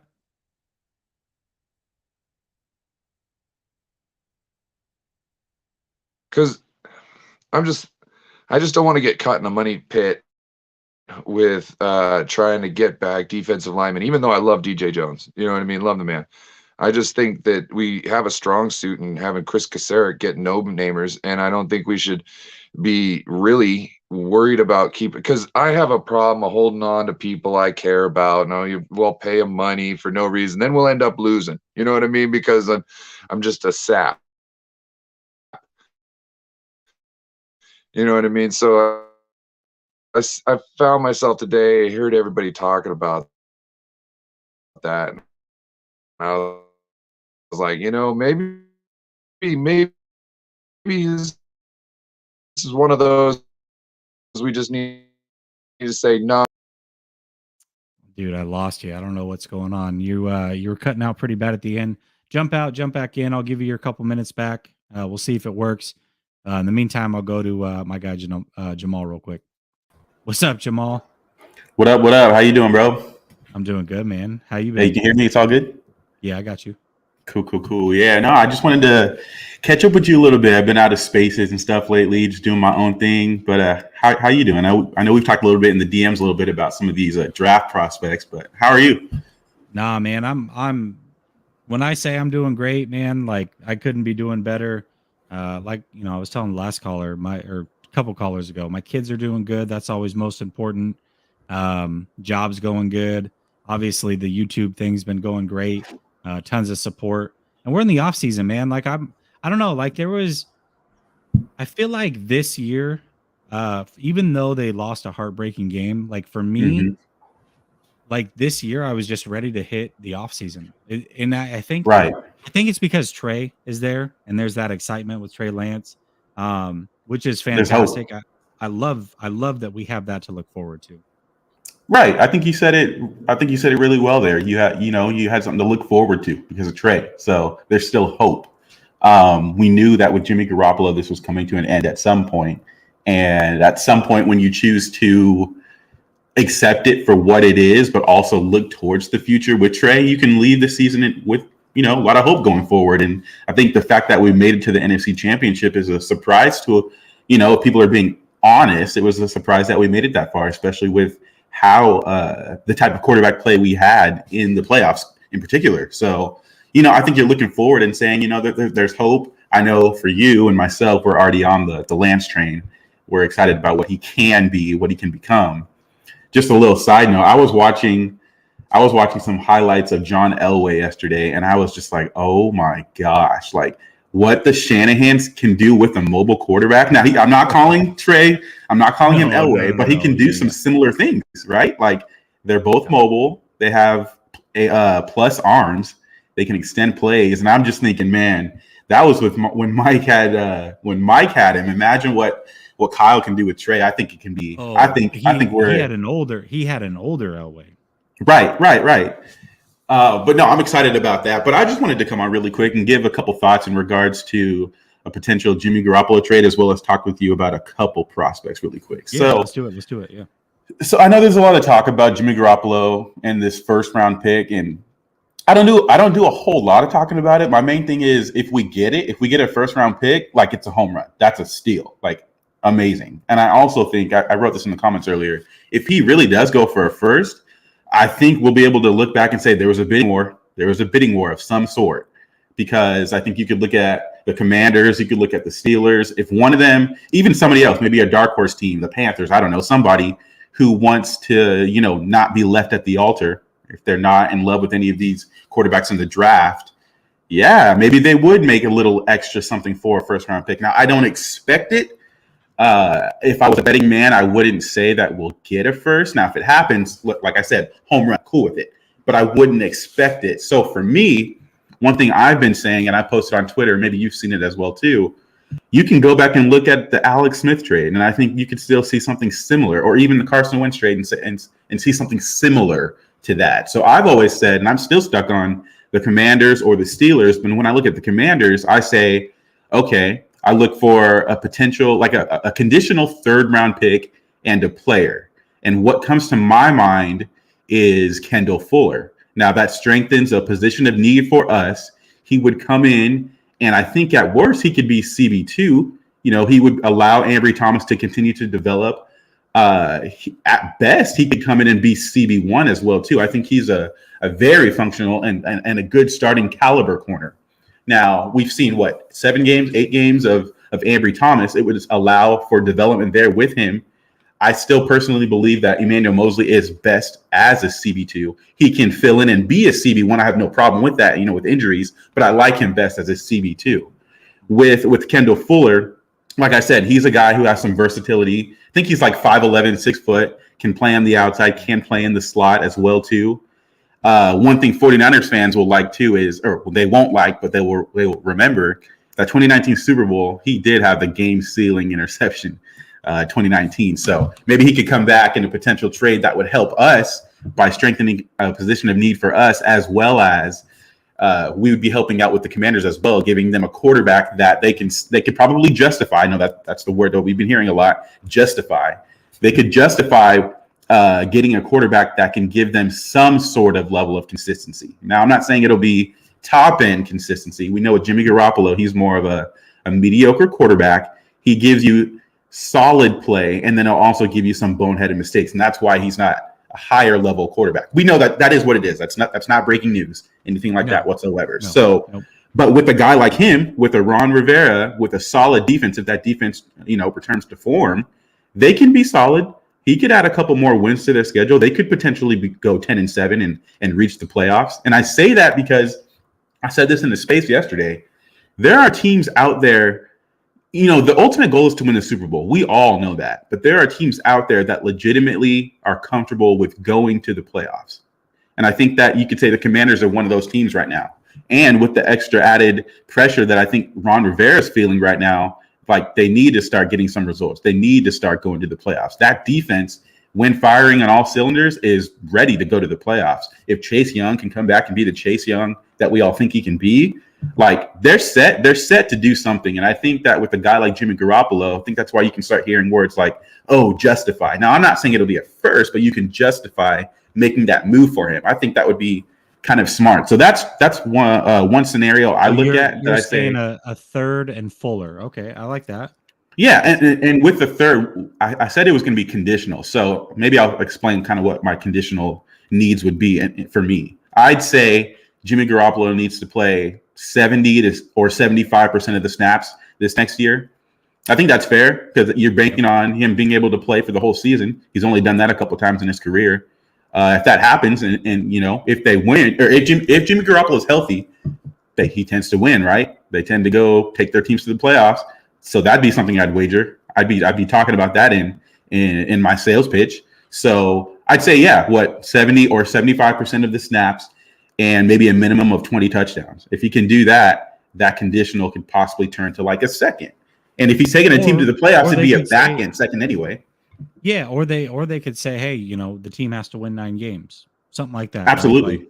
Like right there. Maybe that gets them to the playoffs. Maybe it doesn't, but it puts them in contention. Yeah, I like that. I think that's great. Okay, all right, I'm on board.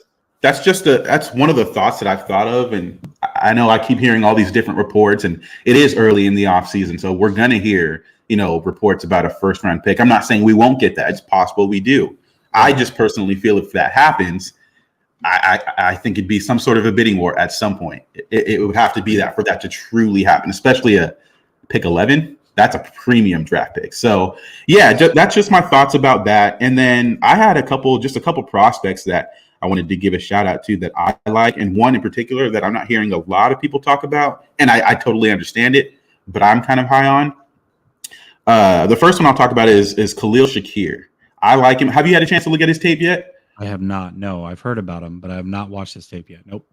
Yeah, I'm pretty high on him since him and obviously Christian Watson. I like Christian Watson as well too. A lot of people talk about, you know, he might be redundant in terms of we have a tall receiver that's like Juwan Jennings. I couldn't disagree more.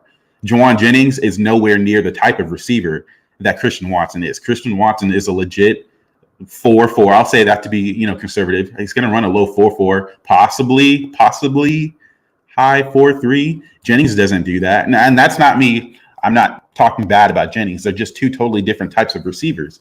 Jennings is more your big slot possession receiver, whereas I think that Christian Watson is one of those guys that can be a burner for you as well as being a big slot. You know, he can provide you what Travis Benjamin does while also being Juwan Jennings' height. So that's one thing. But with Khalil Shakir, this is a guy we can get in the later rounds. 6 foot, like 190, 195. He plays a bit bigger than that, though. He's got really good yak ability. His catching radius is a lot bigger. If you watch his tape, it's a lot bigger than what you would think. He's a Deebo Samuel-like receiver. But let me get it. Don't get it twisted. Deebo Samuel is a one-on-one. We all know that. So don't get it twisted, Chad. I'm not calling him Deebo Samuel, but they can win in similar ways. Now, where Deebo differs from him, Deebo has legitimate like long speed. I think. I don't think he's the fastest guy in the league ever, but he's different in terms of his speed. And I know some people talk about Brandon Ayuk being possibly faster than him. I'm not sure about that. I legitimately think that Deebo Samuel might be one of the more freaky. He is one of the freakier athletes in the NFL. But this kid, he's like I said, he's 6 foot, 195, plays a bit bigger, comes out of Boise State. So he's a guy I've got my eye on in the later rounds. I think he's gonna shoot up draft boards a little bit, but I still think he'll be a later pick. And then the other one, just real quickly, I know you've got other callers. I'm trying to make it quick. Daxton Hill out of Michigan. Have you seen his tape? I have not, but I've watched him play, and yes. You know what jumps to my mind when I watch him? What's that? Just versatile. The dude's super versatile. I think he's a supreme athlete. He's another guy that's going to run 4.3, 4.4 as well too. Yeah. I think he plays best in zone. You know, when he's able to see what the quarterback's doing, he gets downhill real quick. I think he's really, really good at tackling. He's solid in man, but the versatility is there. He's able to play strong safety, free safety, any of the DB spots. He can play outside. I think he's best served for nickel. I think a lot of people aren't talking about him because he's not really, really big. He's about 6 foot, 190. I think he's like 190, 193, something like that. So he's not the biggest guy ever. And if Tart does walk, you're looking at, if we were to draft him, do you want a strong safety and a free safety duo of two guys that are like 6 foot? Maybe not necessarily, because he's not the bigger guy. He's not like a Nick Cross, who's a little bit bigger, who I'm also really high on. But with Dax Hill, I like him best in the slot as nickel.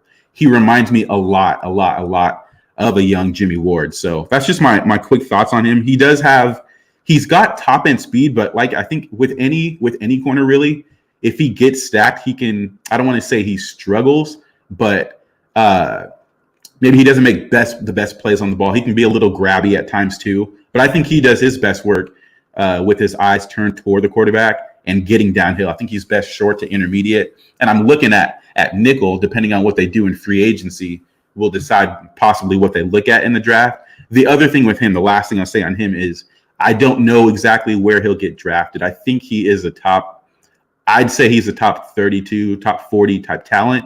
And some people have him going in the first round. I don't know if he'll end up slipping out of the first round, but I'd be kind of shocked if he lasted to 61. That's the only other thing. So he may not be a legitimate option for us, depending on if we stay where we're slotted at right now.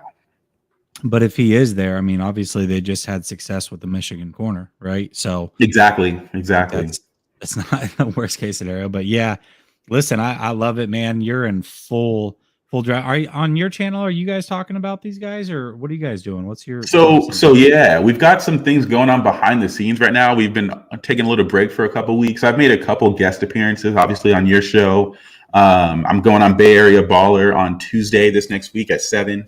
We'll break down some guys as well as look at free agency. I've gone on with Rohan. So we've been taking a little bit of time off, as well as, I'm in full season, off season content mode. Potential show coming out with Rob Shue as well. We're in talks as well too. So a lot of stuff going on behind the scenes right now that's pushed our show. I don't want to say to the wayside. It's not. There's just potential big news coming out in the next few weeks or so in regards to our show. So been a little bit break on our side. So all right, well, talk to me about it. Not here, obviously, but for sure. I'm curious to know what's going on, man. For sure. Absolutely. We'll be in the DMs. We'll talk a lot more. I appreciate your time, Jesse. Yeah, of course, man. Thanks, Jamal. I appreciate you tapping in and calling in and drop some knowledge. For sure. Talk to you soon. All right, man. Later. All right, let's get to Lee. Guys, thanks for sticking around. We've been going for almost about an hour and a half. We got a few more callers left, and then we'll keep it going. But if you guys are here, make sure you like, subscribe, hit the bell notification so you never miss an episode. We're driving for 4,000 right now. We're at around 3,800, close to that 4,000. So help us get there if you can. Appreciate each and every one of you. If you're watching on any other platform, come over and into YouTube and search Last Second Sports and give us some love over here. We appreciate y'all. Lee, what's up, Lee? What's up, Jesse? How you been, bro? I've been good, man. Listen, we go from Twitter Spaces. Now we're here on the show. Yeah, man. Like I've just got into Twitter, and like I like all the spaces, and a lot of the content creators and a lot of our fans are in there, and it's just real cool to see because like a lot of the guys, like I don't really get to talk to some of them, or I see them on other shows, but being in the same space is really cool to chat and just go through guys and the team and players and stuff. Yeah, it's really cool. Yeah, absolutely, man. It's a ton of fun for sure. Off season is in full tilt, and it's crazy because once Jimmy gets traded, I think that the talks are going to amp up even more. So I'm excited for that moment. Yeah, 100%. It's I think I said it today. I think everyone's just really waiting for the Jimmy trade. Obviously, we're moving ahead with Trey. That's what everyone's looking forward to. But also, too, it sort of shapes what we can do in the draft and some of these other guys that we can bring in, when we really know what we're going to get for Jimmy. I heard some of the guys talking tonight, like Harvey and Jamal just on, and I was agreeing with a lot of what I've heard tonight. I do feel when we talk about the Jimmy trade, obviously you can never say you can't get a first round pick, but I honestly just don't see it. You know what I mean, Jesse? I look at teams like Washington and also Pittsburgh, and I do feel like they probably are the best fits for Jimmy in terms of teams wanting to win now and being able to make the playoffs. Like especially a team like Washington, they've had a great D-line and some really talented players over the last few years, but they haven't had that quarterback. They got Terry McLaurin sitting over there just screaming for a quarterback, I feel. And a guy like Jimmy, they probably can get some wins and push for their playoffs, which I think a lot of their fans have probably been waiting for. And when I think about it, their 11th pick, I just think that's a bit too high to really, trade for a guy like Jimmy. I feel like maybe you're thinking like a third, second round pick. I think both of those teams have picks in the 40s. If we could get one of those, I'd be more than happy, I'd run to the bank with a second round draft pick because, as you know, most drafts, a lot of guys that a first rounders fall to that second round. And so it's a great place to go out and get a good player. Like I heard Jamar, I think, talking about a guy like Daxton Hill. Yeah, I agree with them. There's a lot of similarities. I see a bit of a Jimmy Ward, but I also see a bit of a guy like CJ Henderson, who came out of Florida a few years ago, who was a corner. Just the way they move, but also he plays aggressive like Jimmy too. So yeah, he would be a good pickup, I think. But like I said, I think you probably need that second round pick for Jimmy, like a 40, something around the 40s, where the Steelers or Washington football team are. And that's the big thing. I'm not sure if we're going to need a second or a third. Jesse, I know he did mention too, maybe a player or a future pick. I think that could be something too. If we only get a third round pick for Jimmy, if we can get something for the future too, like a later round pick for next year or something, that'd be good too. Yeah, I'm with you 100%. I think I can make a case for a lot of these teams going after Jimmy. I really could. And the thing is that I can't justify a first round pick. Like that's the one thing I can't do. And again, these teams absolutely could use a quarterback like Jimmy. It's just a matter of what they're willing to give up. And I could understand not wanting to give up a first round pick. I just don't think it makes a lot of sense for these teams. The other thing is that you have to be willing to keep Jimmy for a couple of years. You're not going to trade any capital and not re-sign him. They're probably going to rework a deal, probably try to keep him for at least 2 seasons. So, there's a lot that goes into it. And for me, a first round pick doesn't make a lot of sense. That's me personally. Yeah, just touching on that, with like a team like the Steelers, do you think they would trade for Jimmy, like maybe a second or third round pick? But then, obviously they both they've still got their first round to pick to go after like a top guy, like whether it's say the best interior lineman, like a Tyler Linderbaum could be there, one of the top corners could be there, or even one of the top receivers. And the other thing is like a guy like Malik Willis, right? I heard the Steelers are high on him. He's sort of like the big potential guy, but a guy that's probably not ready and needs a lot bit of time. Do you think a team like the Steelers would think about maybe getting a guy like Malik Willis in the second round, using that first round pick on a Tyler Linderbaum, and then hey, maybe with the third round pick we could use on Jimmy G to let him develop under for a couple of years, but yet still be winning and maybe playoff contenders? We'll see. I think that's where the trades like Jamal was talking about, and I've brought up in the past, where it's a pick that's contingent on how well he plays that could move up. So instead of like, if you're going to take a guy like Malik Willis, right, you're probably going to want more capital this year. So the way you do that is you trade for Jimmy.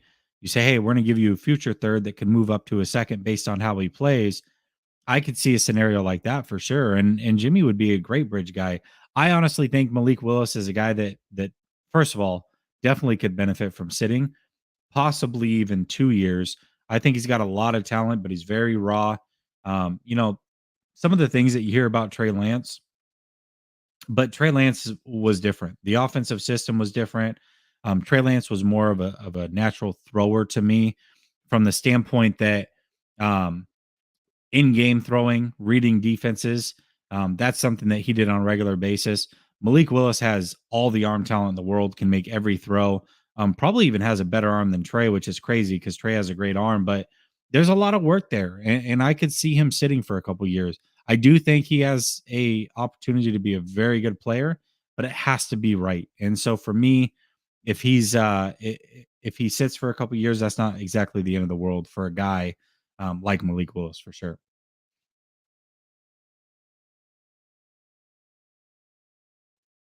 I think you're muted, Lee. Oh, sorry, Jess. Yeah, No, just when you said, if a team does trade for Jimmy, they're probably going to think about a plan like maybe a 2-year plan, right? And a guy like Malik Willis is sort of the guy when I think of with all this talent that has a potential, but a guy that probably does need to sit, like you said, he probably doesn't have the mental aptitude and all his IQ right, and being able to fit into the system straight away. Like a guy like, say, Trey was probably a bit more ahead of him on that, but he does have the physical tools. So yeah, that just made me think about him maybe. If you're going to bring in a Jimmy G to win now, but then also have time to develop him and give him a bit of time to reach, where you need him to be out on the field. A few other guys I did hear, Jalen Petrie. I do think I quite like him. There's also, I think I told you, the kid out of Penn State. Did you see Jaquan Brisker or the guy out of Georgia yet? I have not, no. Yeah, I'd have a look at those two guys. both of them could be there in the second round. I think they'll definitely be there probably in the second round. I'm not sure how far they'll fall. I did have a look at Nick Benito. I'm not high on him, Jesse. I think he's got the production if you look at the stats, but when I look at the film, he just doesn't pop off to me with some of his traits. Okay. I'm trying to look for that edge, because I know a lot of people are looking at we might get that edge rusher first. But to me, it really comes down to, man, what we do with that offensive line, Does Mac come back? Do we re-sign Lakin? Obviously, the money. Like, I'd love to bring Lakin and I'd love to bring DJ Jones back, but I think that's going to come down to how much they're going to cost, right?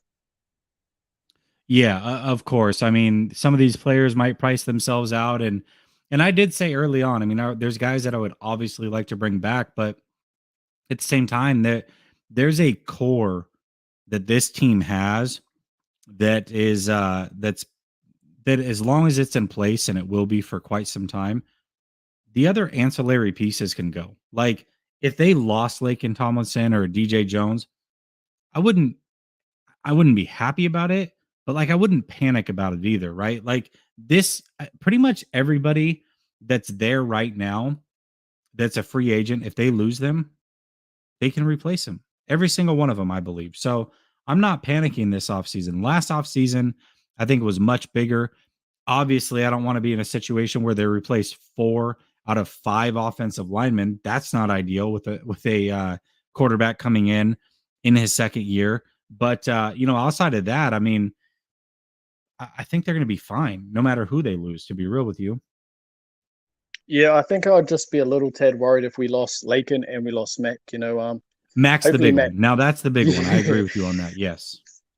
Just for that, that chemistry on the O-line for Trey. Like, if we lose both of them, I will be a tad worried going into the season, and I hope we address that early in the draft and we get one of the better interior linemen, whether it's a center or a guard. If we were to lose both of them, of course, I know Ryan Jensen's there, but he's going to cost a lot of money. And I know there's a few guys in the draft in the interior line that look pretty good, but I think they're going to go early. There's 3, I think, first rounders. There's Kenyon Green, Tyler Linderbaum, I'm hugely high on, and the other guy is Ian Johnson, who's a versatile guy who can play all over the offensive line. So, yeah, that'll be interesting. What happens to that interior line? I'll be paying a bit more attention, especially if Mac doesn't come back, which I hope he does. I think he will come back for another year, especially how we finished it. I do too. Yeah. And then quickly looking at the nickelback situation with K'Wan Williams, I'm not sure if he'll come back, or Jason Verrett, and I'm fine if we don't bring either of them back. I think this class is really deep when it comes to cornerback. And I think Harvey said Roger McCreary out of Auburn. I really like that kid. Have you seen him, Jesse? I haven't. I've heard you talk about him. I've heard, I want to say, Jamal talk about him, and a couple people. Obviously, Hobby just talked about him as well. So yeah. Yeah, I had a friend that's been high on him all year, and he's sort of I call him my cornerback guru, Money Mark. He's the guy that told me first. A lot of guys over the years, the guys like Jamal Dean that people didn't really talk about. He went to Tampa. He was a big guy on Surtain, while I was even more so high on Surtain last year. But yeah, he's a big fan of Roger McCreary, and I think he'll be great in the nickel. I'll give you a game to watch, and it's a guy that we both like too, and that's Michi. I thought they had a great battle. Yes. Yeah, go watch that game, Bama versus Auburn. Okay, I will. I definitely will. I like it. Yes. Thanks, Jesse. That's all for tonight, and thanks for the platform. Shout out to everyone that called in tonight. Absolutely. Thank you, Lee. I appreciate you. All right. Ronnie Niner says Jesse over Aponte. Hey, I appreciate that. Aponte makes great content. But the good thing is that you most likely show both of us love, whether I'm your favorite, he's your favorite, Rob Shoe's your favorite, whoever. It doesn't really matter. Just show everybody love, especially if you like their stuff. You don't have to do anything if you don't like people's content, I guess. But you also said somewhere that I'm your favorite content creator. Man, I appreciate that. That means the world to me. You don't understand. With so many guys that do this here, it's incredible to hear that I'm your favorite. So I appreciate the heck out of that. I really do. Adrian says some people call you Jesse, some people call you Jay. What's the lore behind the name? I only know of you as Jesse, and I need the full Jesse J lore. Well, listen, I'll tell you the whole story. So obviously Jesse's my first name. I go by JNay_LSS on Twitter. So I think that's where people get the J. But my friends, my closest friends to me, they all call me Naylor. They all call me by my last name. And it's been that way since I was a kid and all the way through growing up and even now. So yeah, it's whatever. Call me whatever you want. It doesn't really bother me. I don't really trip. My name's not that important to me. Some people get really bent out of shape if their name's not pronounced right, or they're not called the right thing. To me personally, not that big of a deal. Shout out to you, Adrian. You've been donating all night. I appreciate you. You're a college kid though, man. Like, you're good. Just show up, man. I'll put your comments up. You're good. You don't need to donate a ton of money just to get your comments read. And Rich, I didn't get you either. Appreciate you. Let me show you both love at the same time.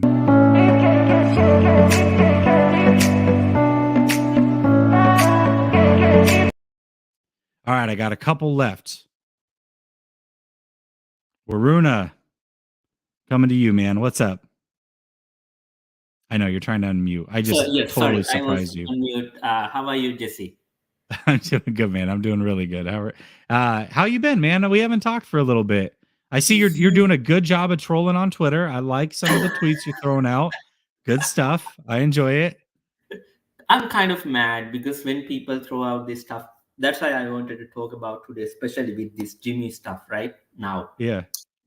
At the beginning of the year, many people vouched on their lives that Jimmy Garoppolo will bowl out. He did with 20 touchdowns and 12 interceptions. And turnovers are more than that. Now, 49er fans are salty about Rams winning the Super Bowl. Look what Matthew Stafford does. 41 touchdowns with 17 interceptions. Out of that 17 interceptions, there were many when he tried to make that deep balls getting intercepted while making big plays. So that's the difference for you. Then, I believe you ranked Jimmy around 17 or 18, if I remember correct. You talking about when they got him? No, I think this year you ranked him around 17th, right? Oh, yeah. Yes, yeah. Yes, right. Now, here's the thing. Now, everyone is like, okay, Washington will send us their 11th pick. This team will send us their pick, blah, blah, blah. So whatever it is. Here's what people do not understand. That 17th, let's say that whatever the rank, is Jimmy Garoppolo's ceiling. He's not going to get any better in new team. It's not like Jimmy Garoppolo is going to elevate another team, because what 49er fans do not realize is that Jimmy Garoppolo was on a team that could have won 3 Super Bowls in a row if he stayed healthy and he played little bit better. Last 3 years, that was the team. That team gave everything to Jimmy Garoppolo. Okay, Jimmy, we will give you the defense, we will give you the offense, we will give you Debo. Go do something. He couldn't.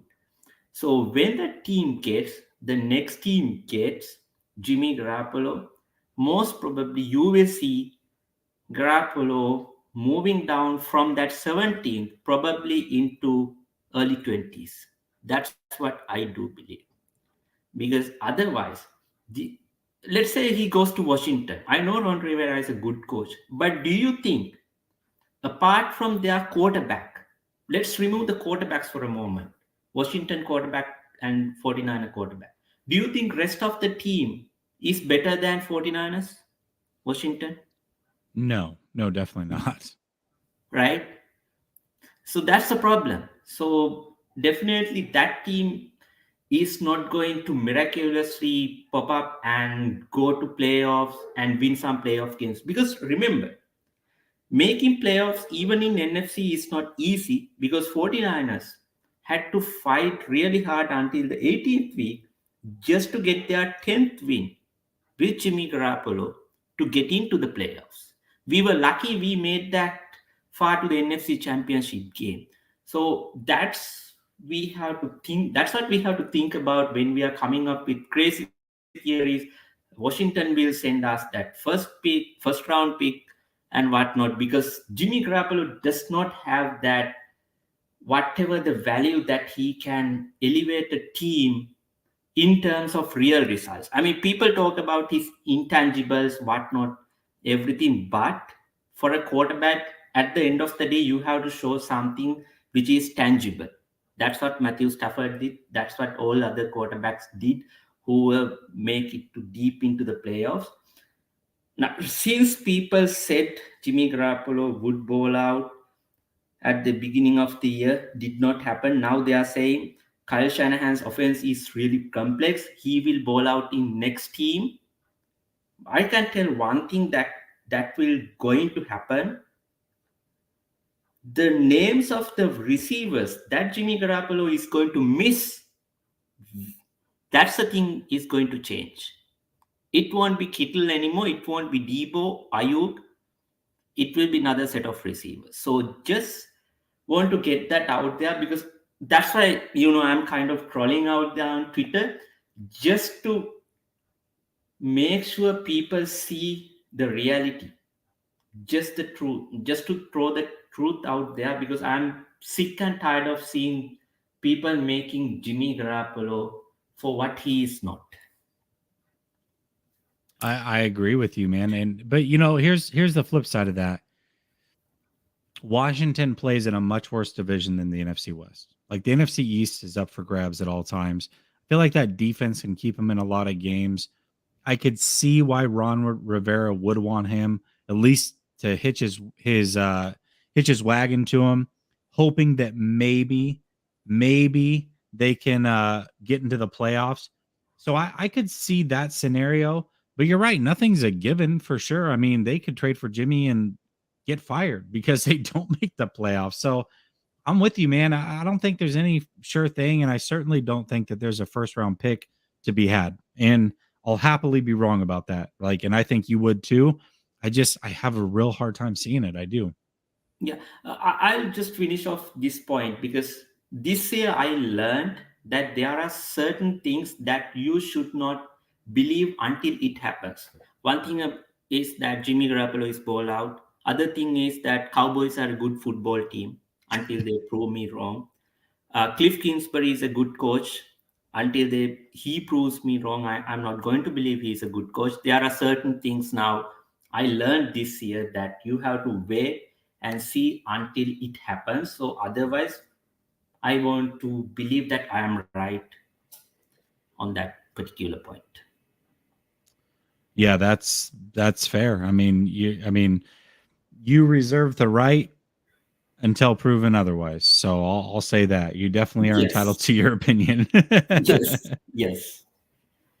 So all right, brother. That's all I wanted to say. Have a good night. All right. Jesse. I appreciate you. Have a good one, Varuna. All right, we're gonna go with Holden and then Nathaniel. Jake, I'm not gonna get to you tonight, man. I apologize. I don't want to make you wait. It's already 12:15 over here on the East Coast, so I'm gonna get to these guys and then finish it up. But I appreciate you. Call in earlier next week. We start this around 10:30 Eastern, 10:15 Eastern every Wednesday. We go for about 2 hours, so try to get in earlier if you can next week, Jake. I appreciate it though. I appreciate you supporting. All right. So I've seen a couple people. I saw Rich come in. By the way, go subscribe to Rich. I was just on his channel yesterday. Rich Keltz, really good guy. But he asked about the Panthers. Breeze is asking about the Saints. Go check out Grant Cohn's show. We just broke down about 6 or 7 teams that are possibilities. And I gave a real, pretty in-depth breakdown as to why or why not he would be a fit with any of those teams. So go check that out for sure. It was 49ers After Dark. It was right before this. Good little segment, about 10 minutes long. Definitely recommend that, and you'll get all the opinions that I have as far as these specific teams. I'm going to get to Holden, who's been waiting for a while. I know he's writing a paper. He said it in the private chat. Hopefully he's still available. What's up, Holden? Hey, man. How's my audio? It's actually pretty good, yeah. All right, sweet. Yeah, I didn't have my headphones today right now on me, so I'm going through my laptop. No, it actually sounds fantastic. Sweet. So yeah, I'm actually in the middle of some case briefs right now for pre-law, so it's not fun. College, I hate it. I hate it. I'm sure, man. I'm sure. But I'm gonna try to be earlier next time. I was writing this and I saw the notification pop up on my phone. Finally. But no, I got some quick things here. I think we're getting a little too overzealous with the Jimmy Garoppolo trades. Okay. I like Mike a lot, but I just don't think we're gonna get a first. I don't either, man. And I don't either. I think I think we're a little generous with how quickly we think this is going to go down. You got to think Garoppolo's not the first choice by a lot of these teams. They're looking at Rodgers. They're looking at Russell. I would even go after Matt Ryan before I would go after Jimmy. I'd hesitate to say Wentz because of how he collapses under pressure, but talent-wise, I think I'd go after Wentz just to see if I could fix him.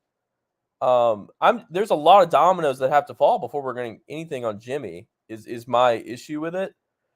And by the time all of those guys fall, the market will be set. Rodgers, I got to think 2 first-rounders and a player at least. Easy. Yes. If he gets moved, yes. Easy. Yeah, I don't think he's going to move personally. I don't either. I just don't think that's going to happen. And then you might see the Broncos get desperate and take a swing on Russell. If he doesn't move either, they might go Jimmy. They might, but I could see them going Kirk Cousins. I would take Kirk over Jimmy. Only thing. In a heart. Listen, those guys are not even on the same. I don't know where people get. This has been a big debate for years that Jimmy is better than Kirk or on the same level. Absolutely not. Not even close. But yeah, keep going. If you take Minnesota's record out of it, Kirk had a great year this year. Kirk always has great years. By the way, Kirk, if you take his last 6 years and just take his average out of that, it's better than Jimmy's best season. So these guys are not the same, not even close to the same player. No, and Definitely the only thing that holds Kirk back is that awful contract. Mm-hmm. I mean, to trade Kirk, you're looking for a team who's willing to take that on. $45 million this year for Kirk Cousins. I don't think I'd even. There's only 2 quarterbacks I'd give that to, and I think one's over 40. I think isn't Rodgers over 40 now? I don't know what his is going to jump up to with the restructure they did last year, but I want to say it's around that. Yeah. Yeah, and I would be hesitant to give him that money as well because of his age. And then Josh Allen. But then we saw what happens to Josh Allen when he doesn't have an offensive line. So, I mean, I don't like hamstringing your team to, make him the highest paid in the league. I also don't think Niners fans, I know this is going to be hot. I feel like I'm the only one in my circle who talks about this. But I just have a feeling that we need to move on from George Kittle. I mean, the injuries, if you don't get a first rounder from Jimmy, you could definitely get one for George Kittle. Free up a good chunk of cap space, build around Trey. I just think that would be a good move. I know we like Kittle. He's great. He's one of those cornerstones, but it doesn't seem like he really likes Trey. It seems like he wants to be with Jimmy. So why don't you just let him go be with Jimmy? If he wants to make his career just, passes over the middle and live off that, I mean, he can go do it. I don't want to be hamstrung with that contract and a player who might be a problem in the locker room. Yeah, I think if they moved him, it would have to be after June 1st in order to make that work. You know what? It's interesting because there was a lot, I remember Grant and I talked a lot about that early in the season or in the off season. And then it seemed like that had kind of turned a corner, and I don't know. Kittle's a weird one to me. I can tell you after I went to the Jags game, I saw the players getting on the bus, and his reaction when he saw Jimmy's family was like, these guys are clearly best friends. You can see it. Wearing the Jimmy mask at the Pro Bowl, it's like, bro, just let it rest, man. Like, that's cool. Like, it's funny, the shirts and when you guys are teammates, but Jimmy's gone. Why are you wearing his face at a pro? It's just weird to me, man. It really is. And I'm not saying he's not pro Trey. I'm not saying he can't work out with Trey. That's not what I'm saying at all. But you can't tell me that's not bizarre behavior at this stage, knowing Jimmy's gone. It's weird. It definitely is bizarre. And before Mike McDaniel made that phone call on the Dolphins social to Tua, I was convinced they were both going to Miami with him. But he made that. That kind of, I think he's being forced by ownership to not. I think the plan was let's bring Jimmy to Miami with him, but I think ownership and the GM is saying no, you got to play Tua, and I think that I don't know that could end up. I don't think anything of Tua. That makes that he may have a great year this year, but I just haven't seen when you compare him to Burrow and his own draft class. I mean, yes, no, you're right. I mean, he's definitely not on the level of a Burrow or a Herbert. Clearly, like No, not at all. and I think I would take Jimmy over Tua personally. I think that's one quarterback I could see Cleveland making that mistake with Jimmy, but I have Matt Ryan going to Cleveland personally. I think that'd be great if they could do with that contract. I know it's like 35 million a year for Matt Ryan, but yeah, it's if you could convince the Falcons to take some of that, Matt Ryan would be perfect in Cleveland. I know I'm taking up a lot of time here. No, you're good. You're good. But I think what a lot of people, they say the Niners and the Rams are very similar, and I really do see that, because the Rams, what's different is the Rams take this approach to first rounders where they're like, hey, it's a crapshoot. Let's just go get a guy we know is going to be great. They're a little top heavy, but if you really look at their roster, I think they were the second youngest roster in the NFL this year. They take those late round picks and they develop them. Look at Van Jefferson. He's somehow become a starting receiver in this league, and I mean, I just saw him as a speedster, like more of an athlete than a true wide receiver there. And I think the Niners, that's another thing I wanted to kind of segue into. The Niners seem to need that speed. They do. I would love a guy who could just take the top off. I'm not saying let's go sign a 37-year-old Deshaun Jackson, but let's get a guy similar. I am. You want Deshaun? Yeah, for 1 year, hell yes, absolutely. Hey, if we're going with Trey, that's my assumption, unless the Niners do something incredibly stupid here. Go with Trey. Trey was my number one guy coming out of that draft class. My girlfriend gets so annoyed when I bring him up because she feels like I talk about him more than I talk about her.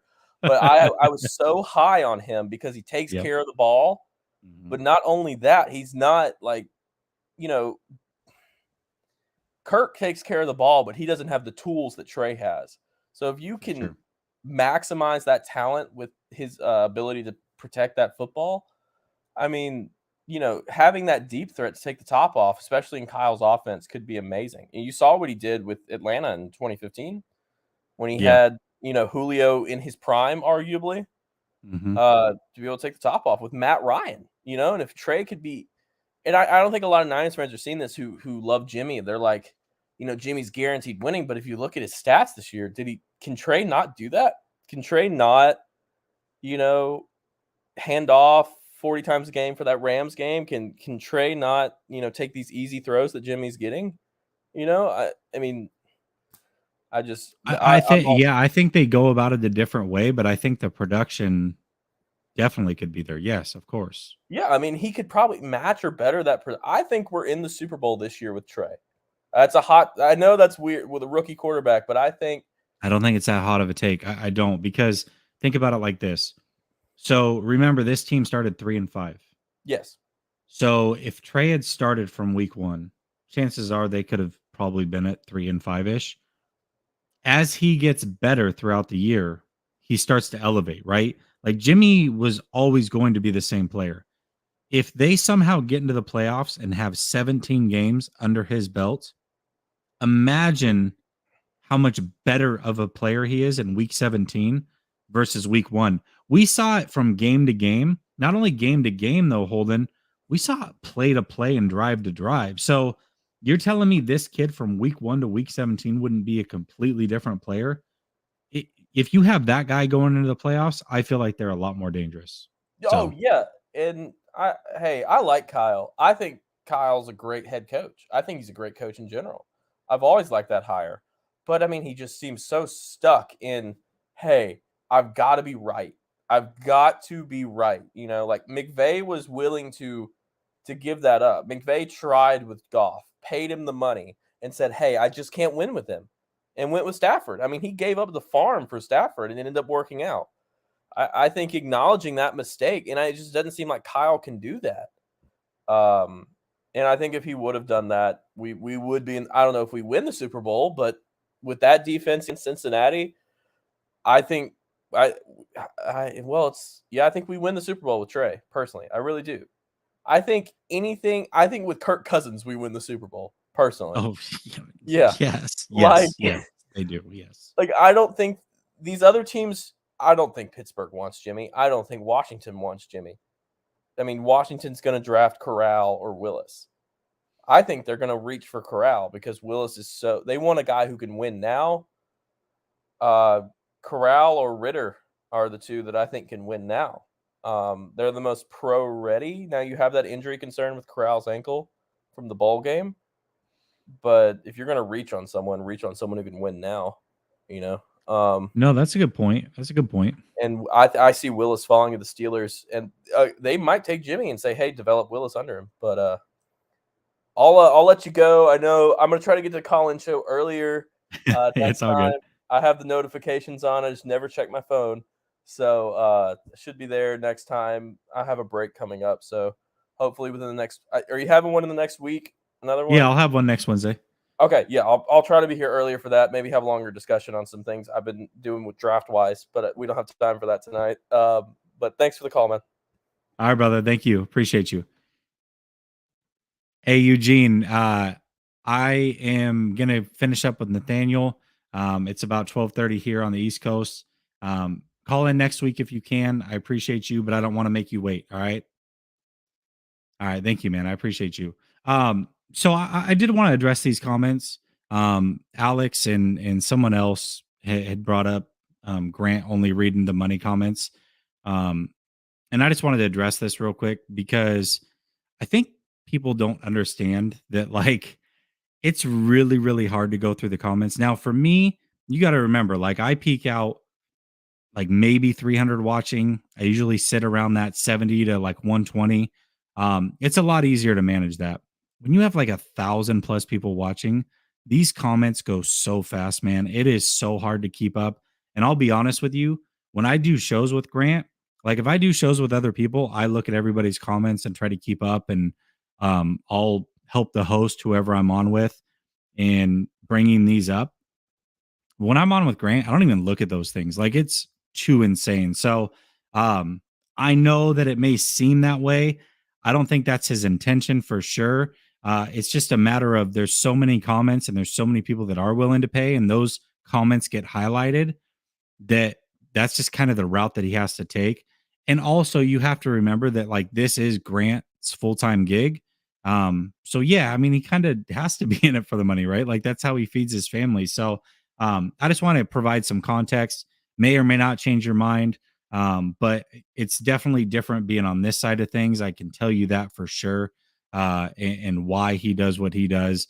And even myself, that's very attentive to the comments and tries to bring up as many as possible. I can tell you that I get overwhelmed when I'm on his show. So I understand why he does what he does, but I appreciate y'all for tapping in. And obviously you guys watch Grant as well, but I just wanted to provide some context for you.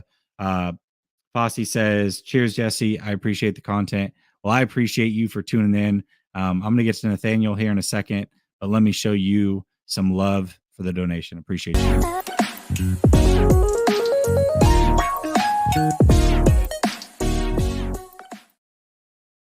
All right.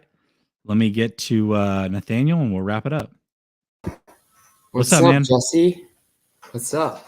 Hey, I'm good, man. How are you? I'm doing good. Yeah, thank you for having me on. It's exciting. It's my first time. Yeah. So everyone's been talking about, Jimmy Garoppolo, how, we should have started Trey the whole time. And I agree. But also it's kind of a bit revisionist history, right? For sure. I think now our priority for the offseason is to focus more on how we can build a Super Bowl team around Trey Lance.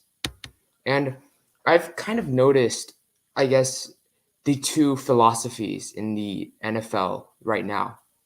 And I feel like for me right now in the AFC, right, the major powers such as the Chiefs, the Bills, the Ravens, the Bengals, right, the Chargers, those teams are primarily built on a young star QB.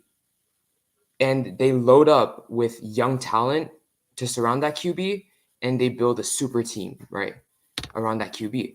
And then for the NFC, on the other hand, it seems to be a more kind of older quarterback conference where you have the teams like the Packers, the Bucks, the Rams, teams that went out and or have a older superstar QB.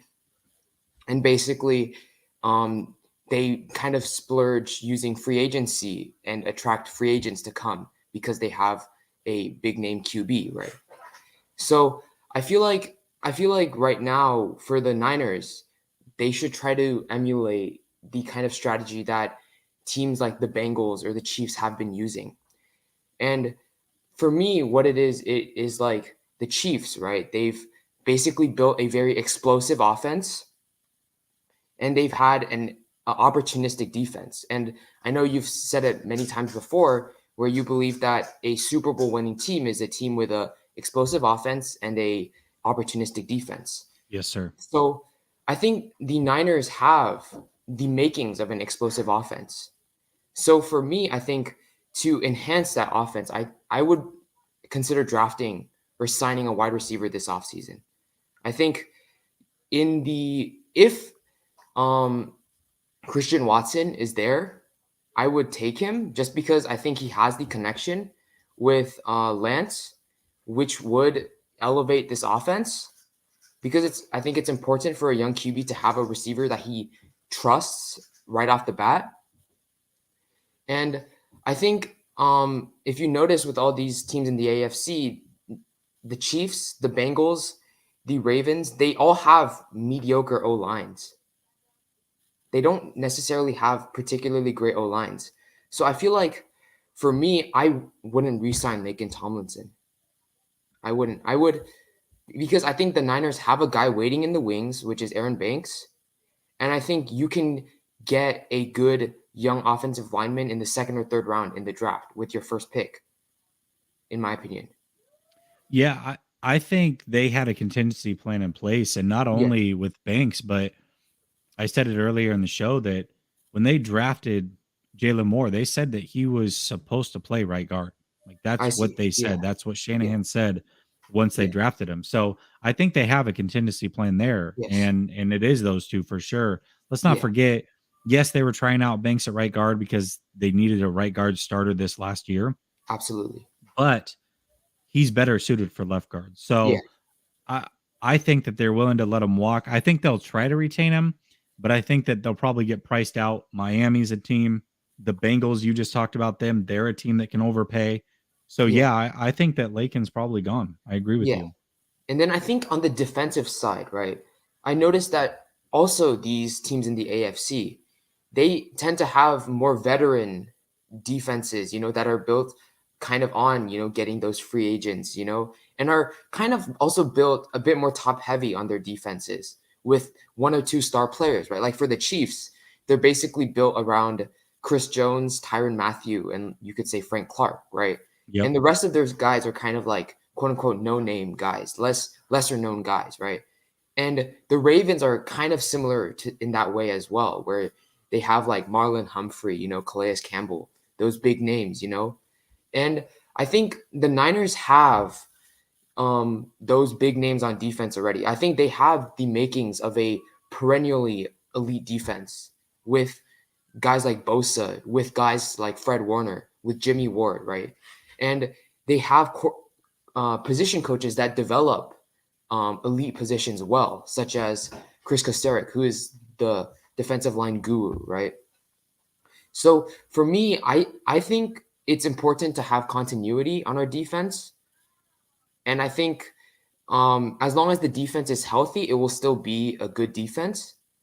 So for me, I would re-sign Tart. I think I would re-sign Tart because I think he has his chemistry with Jimmy Ward is so good. And he's so versatile that I think he's good to keep. They played together in high school too. Yeah. So yes, that chemistry is certainly there. Yes. You're right about that.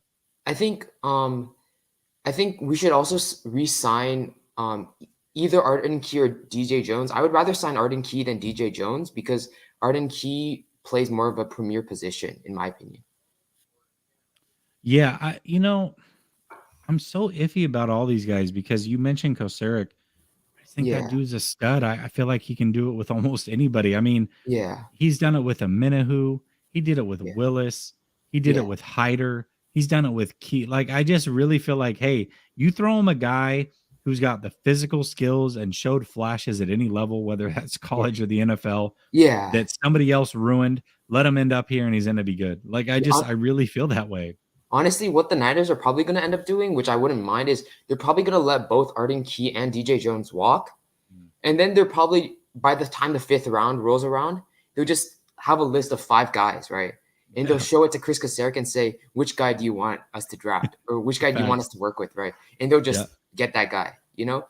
So I think in the draft, by the 5th round, 4th or 5th round, I would probably take an edge rusher just because I think it's important to have a depth of edge talent, especially to get a premier level athlete to play opposite of Bosa. And I think finally I would spend big money on a corner this offseason. I think Stephon Gilmore or JC Jackson is a guy that we should get. I think especially Gilmore because of the fact that you need a guy who can match up well with Cooper Kupp in the NFC. And basically we need a guy like Gilmore who can play on the inside to cover Cooper Kupp. I do love that. JC Jackson, I don't see him hitting the open market. And here's why. Let's look at so the 49ers philosophy is build from the defensive line out.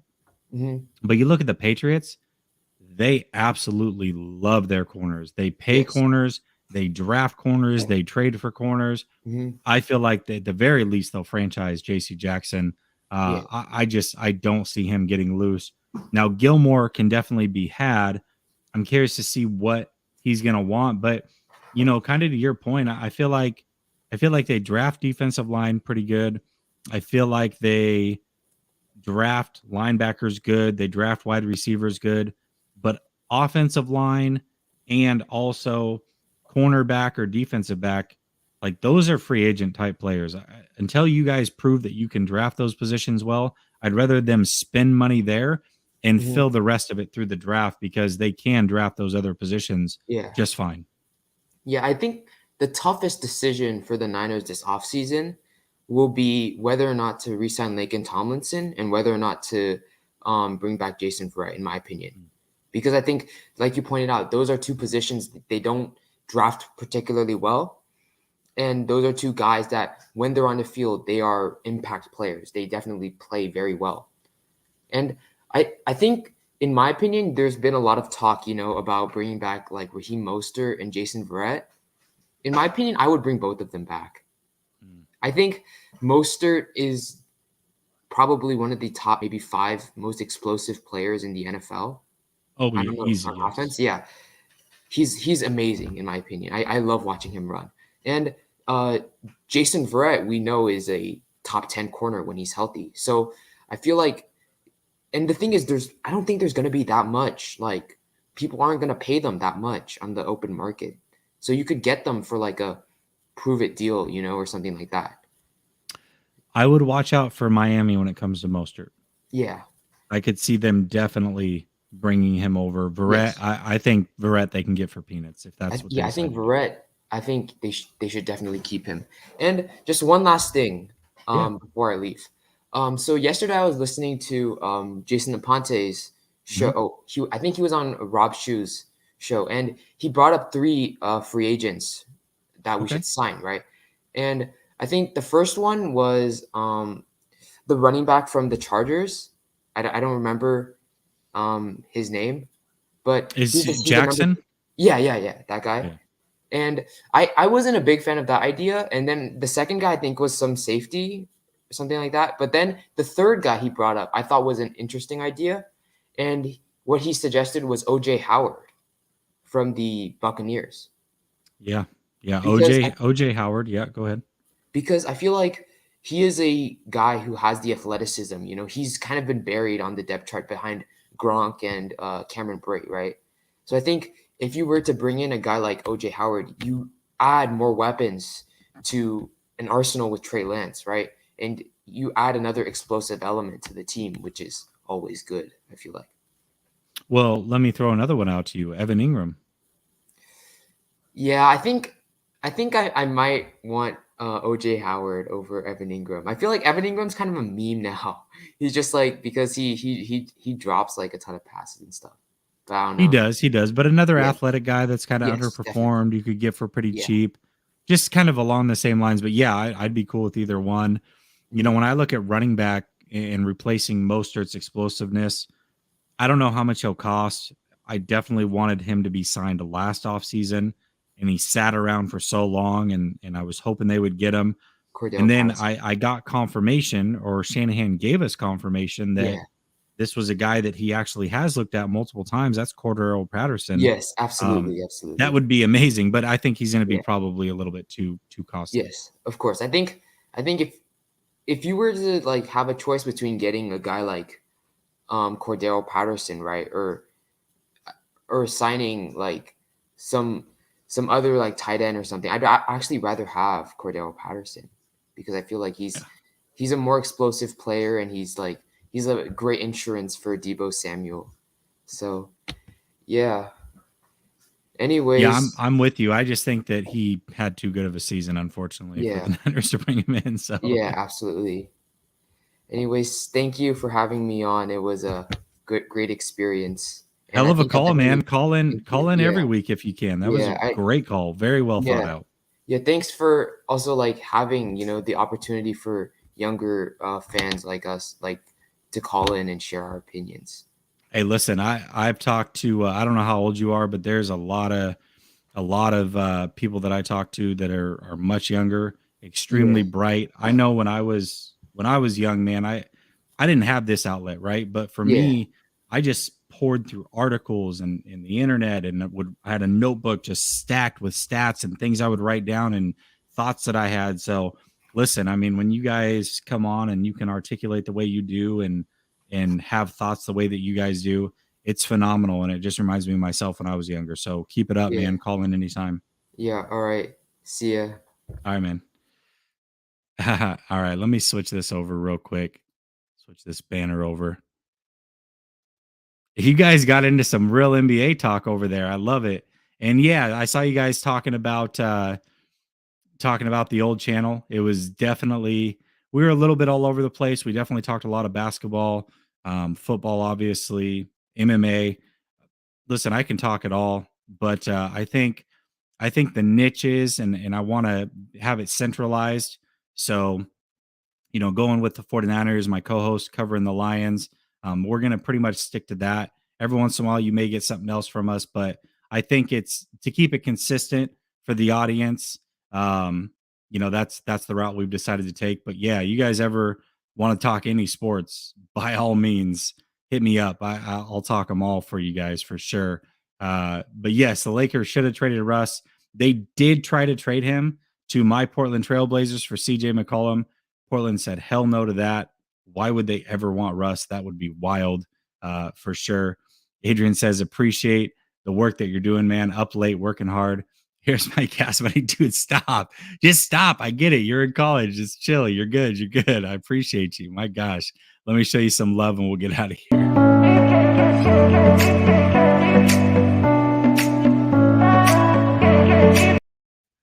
You're wild, man. You're wild. Hey, I appreciate y'all sticking with me. We're still over 90 strong. Again, if you've not done so, please like and subscribe, hit the bell notification.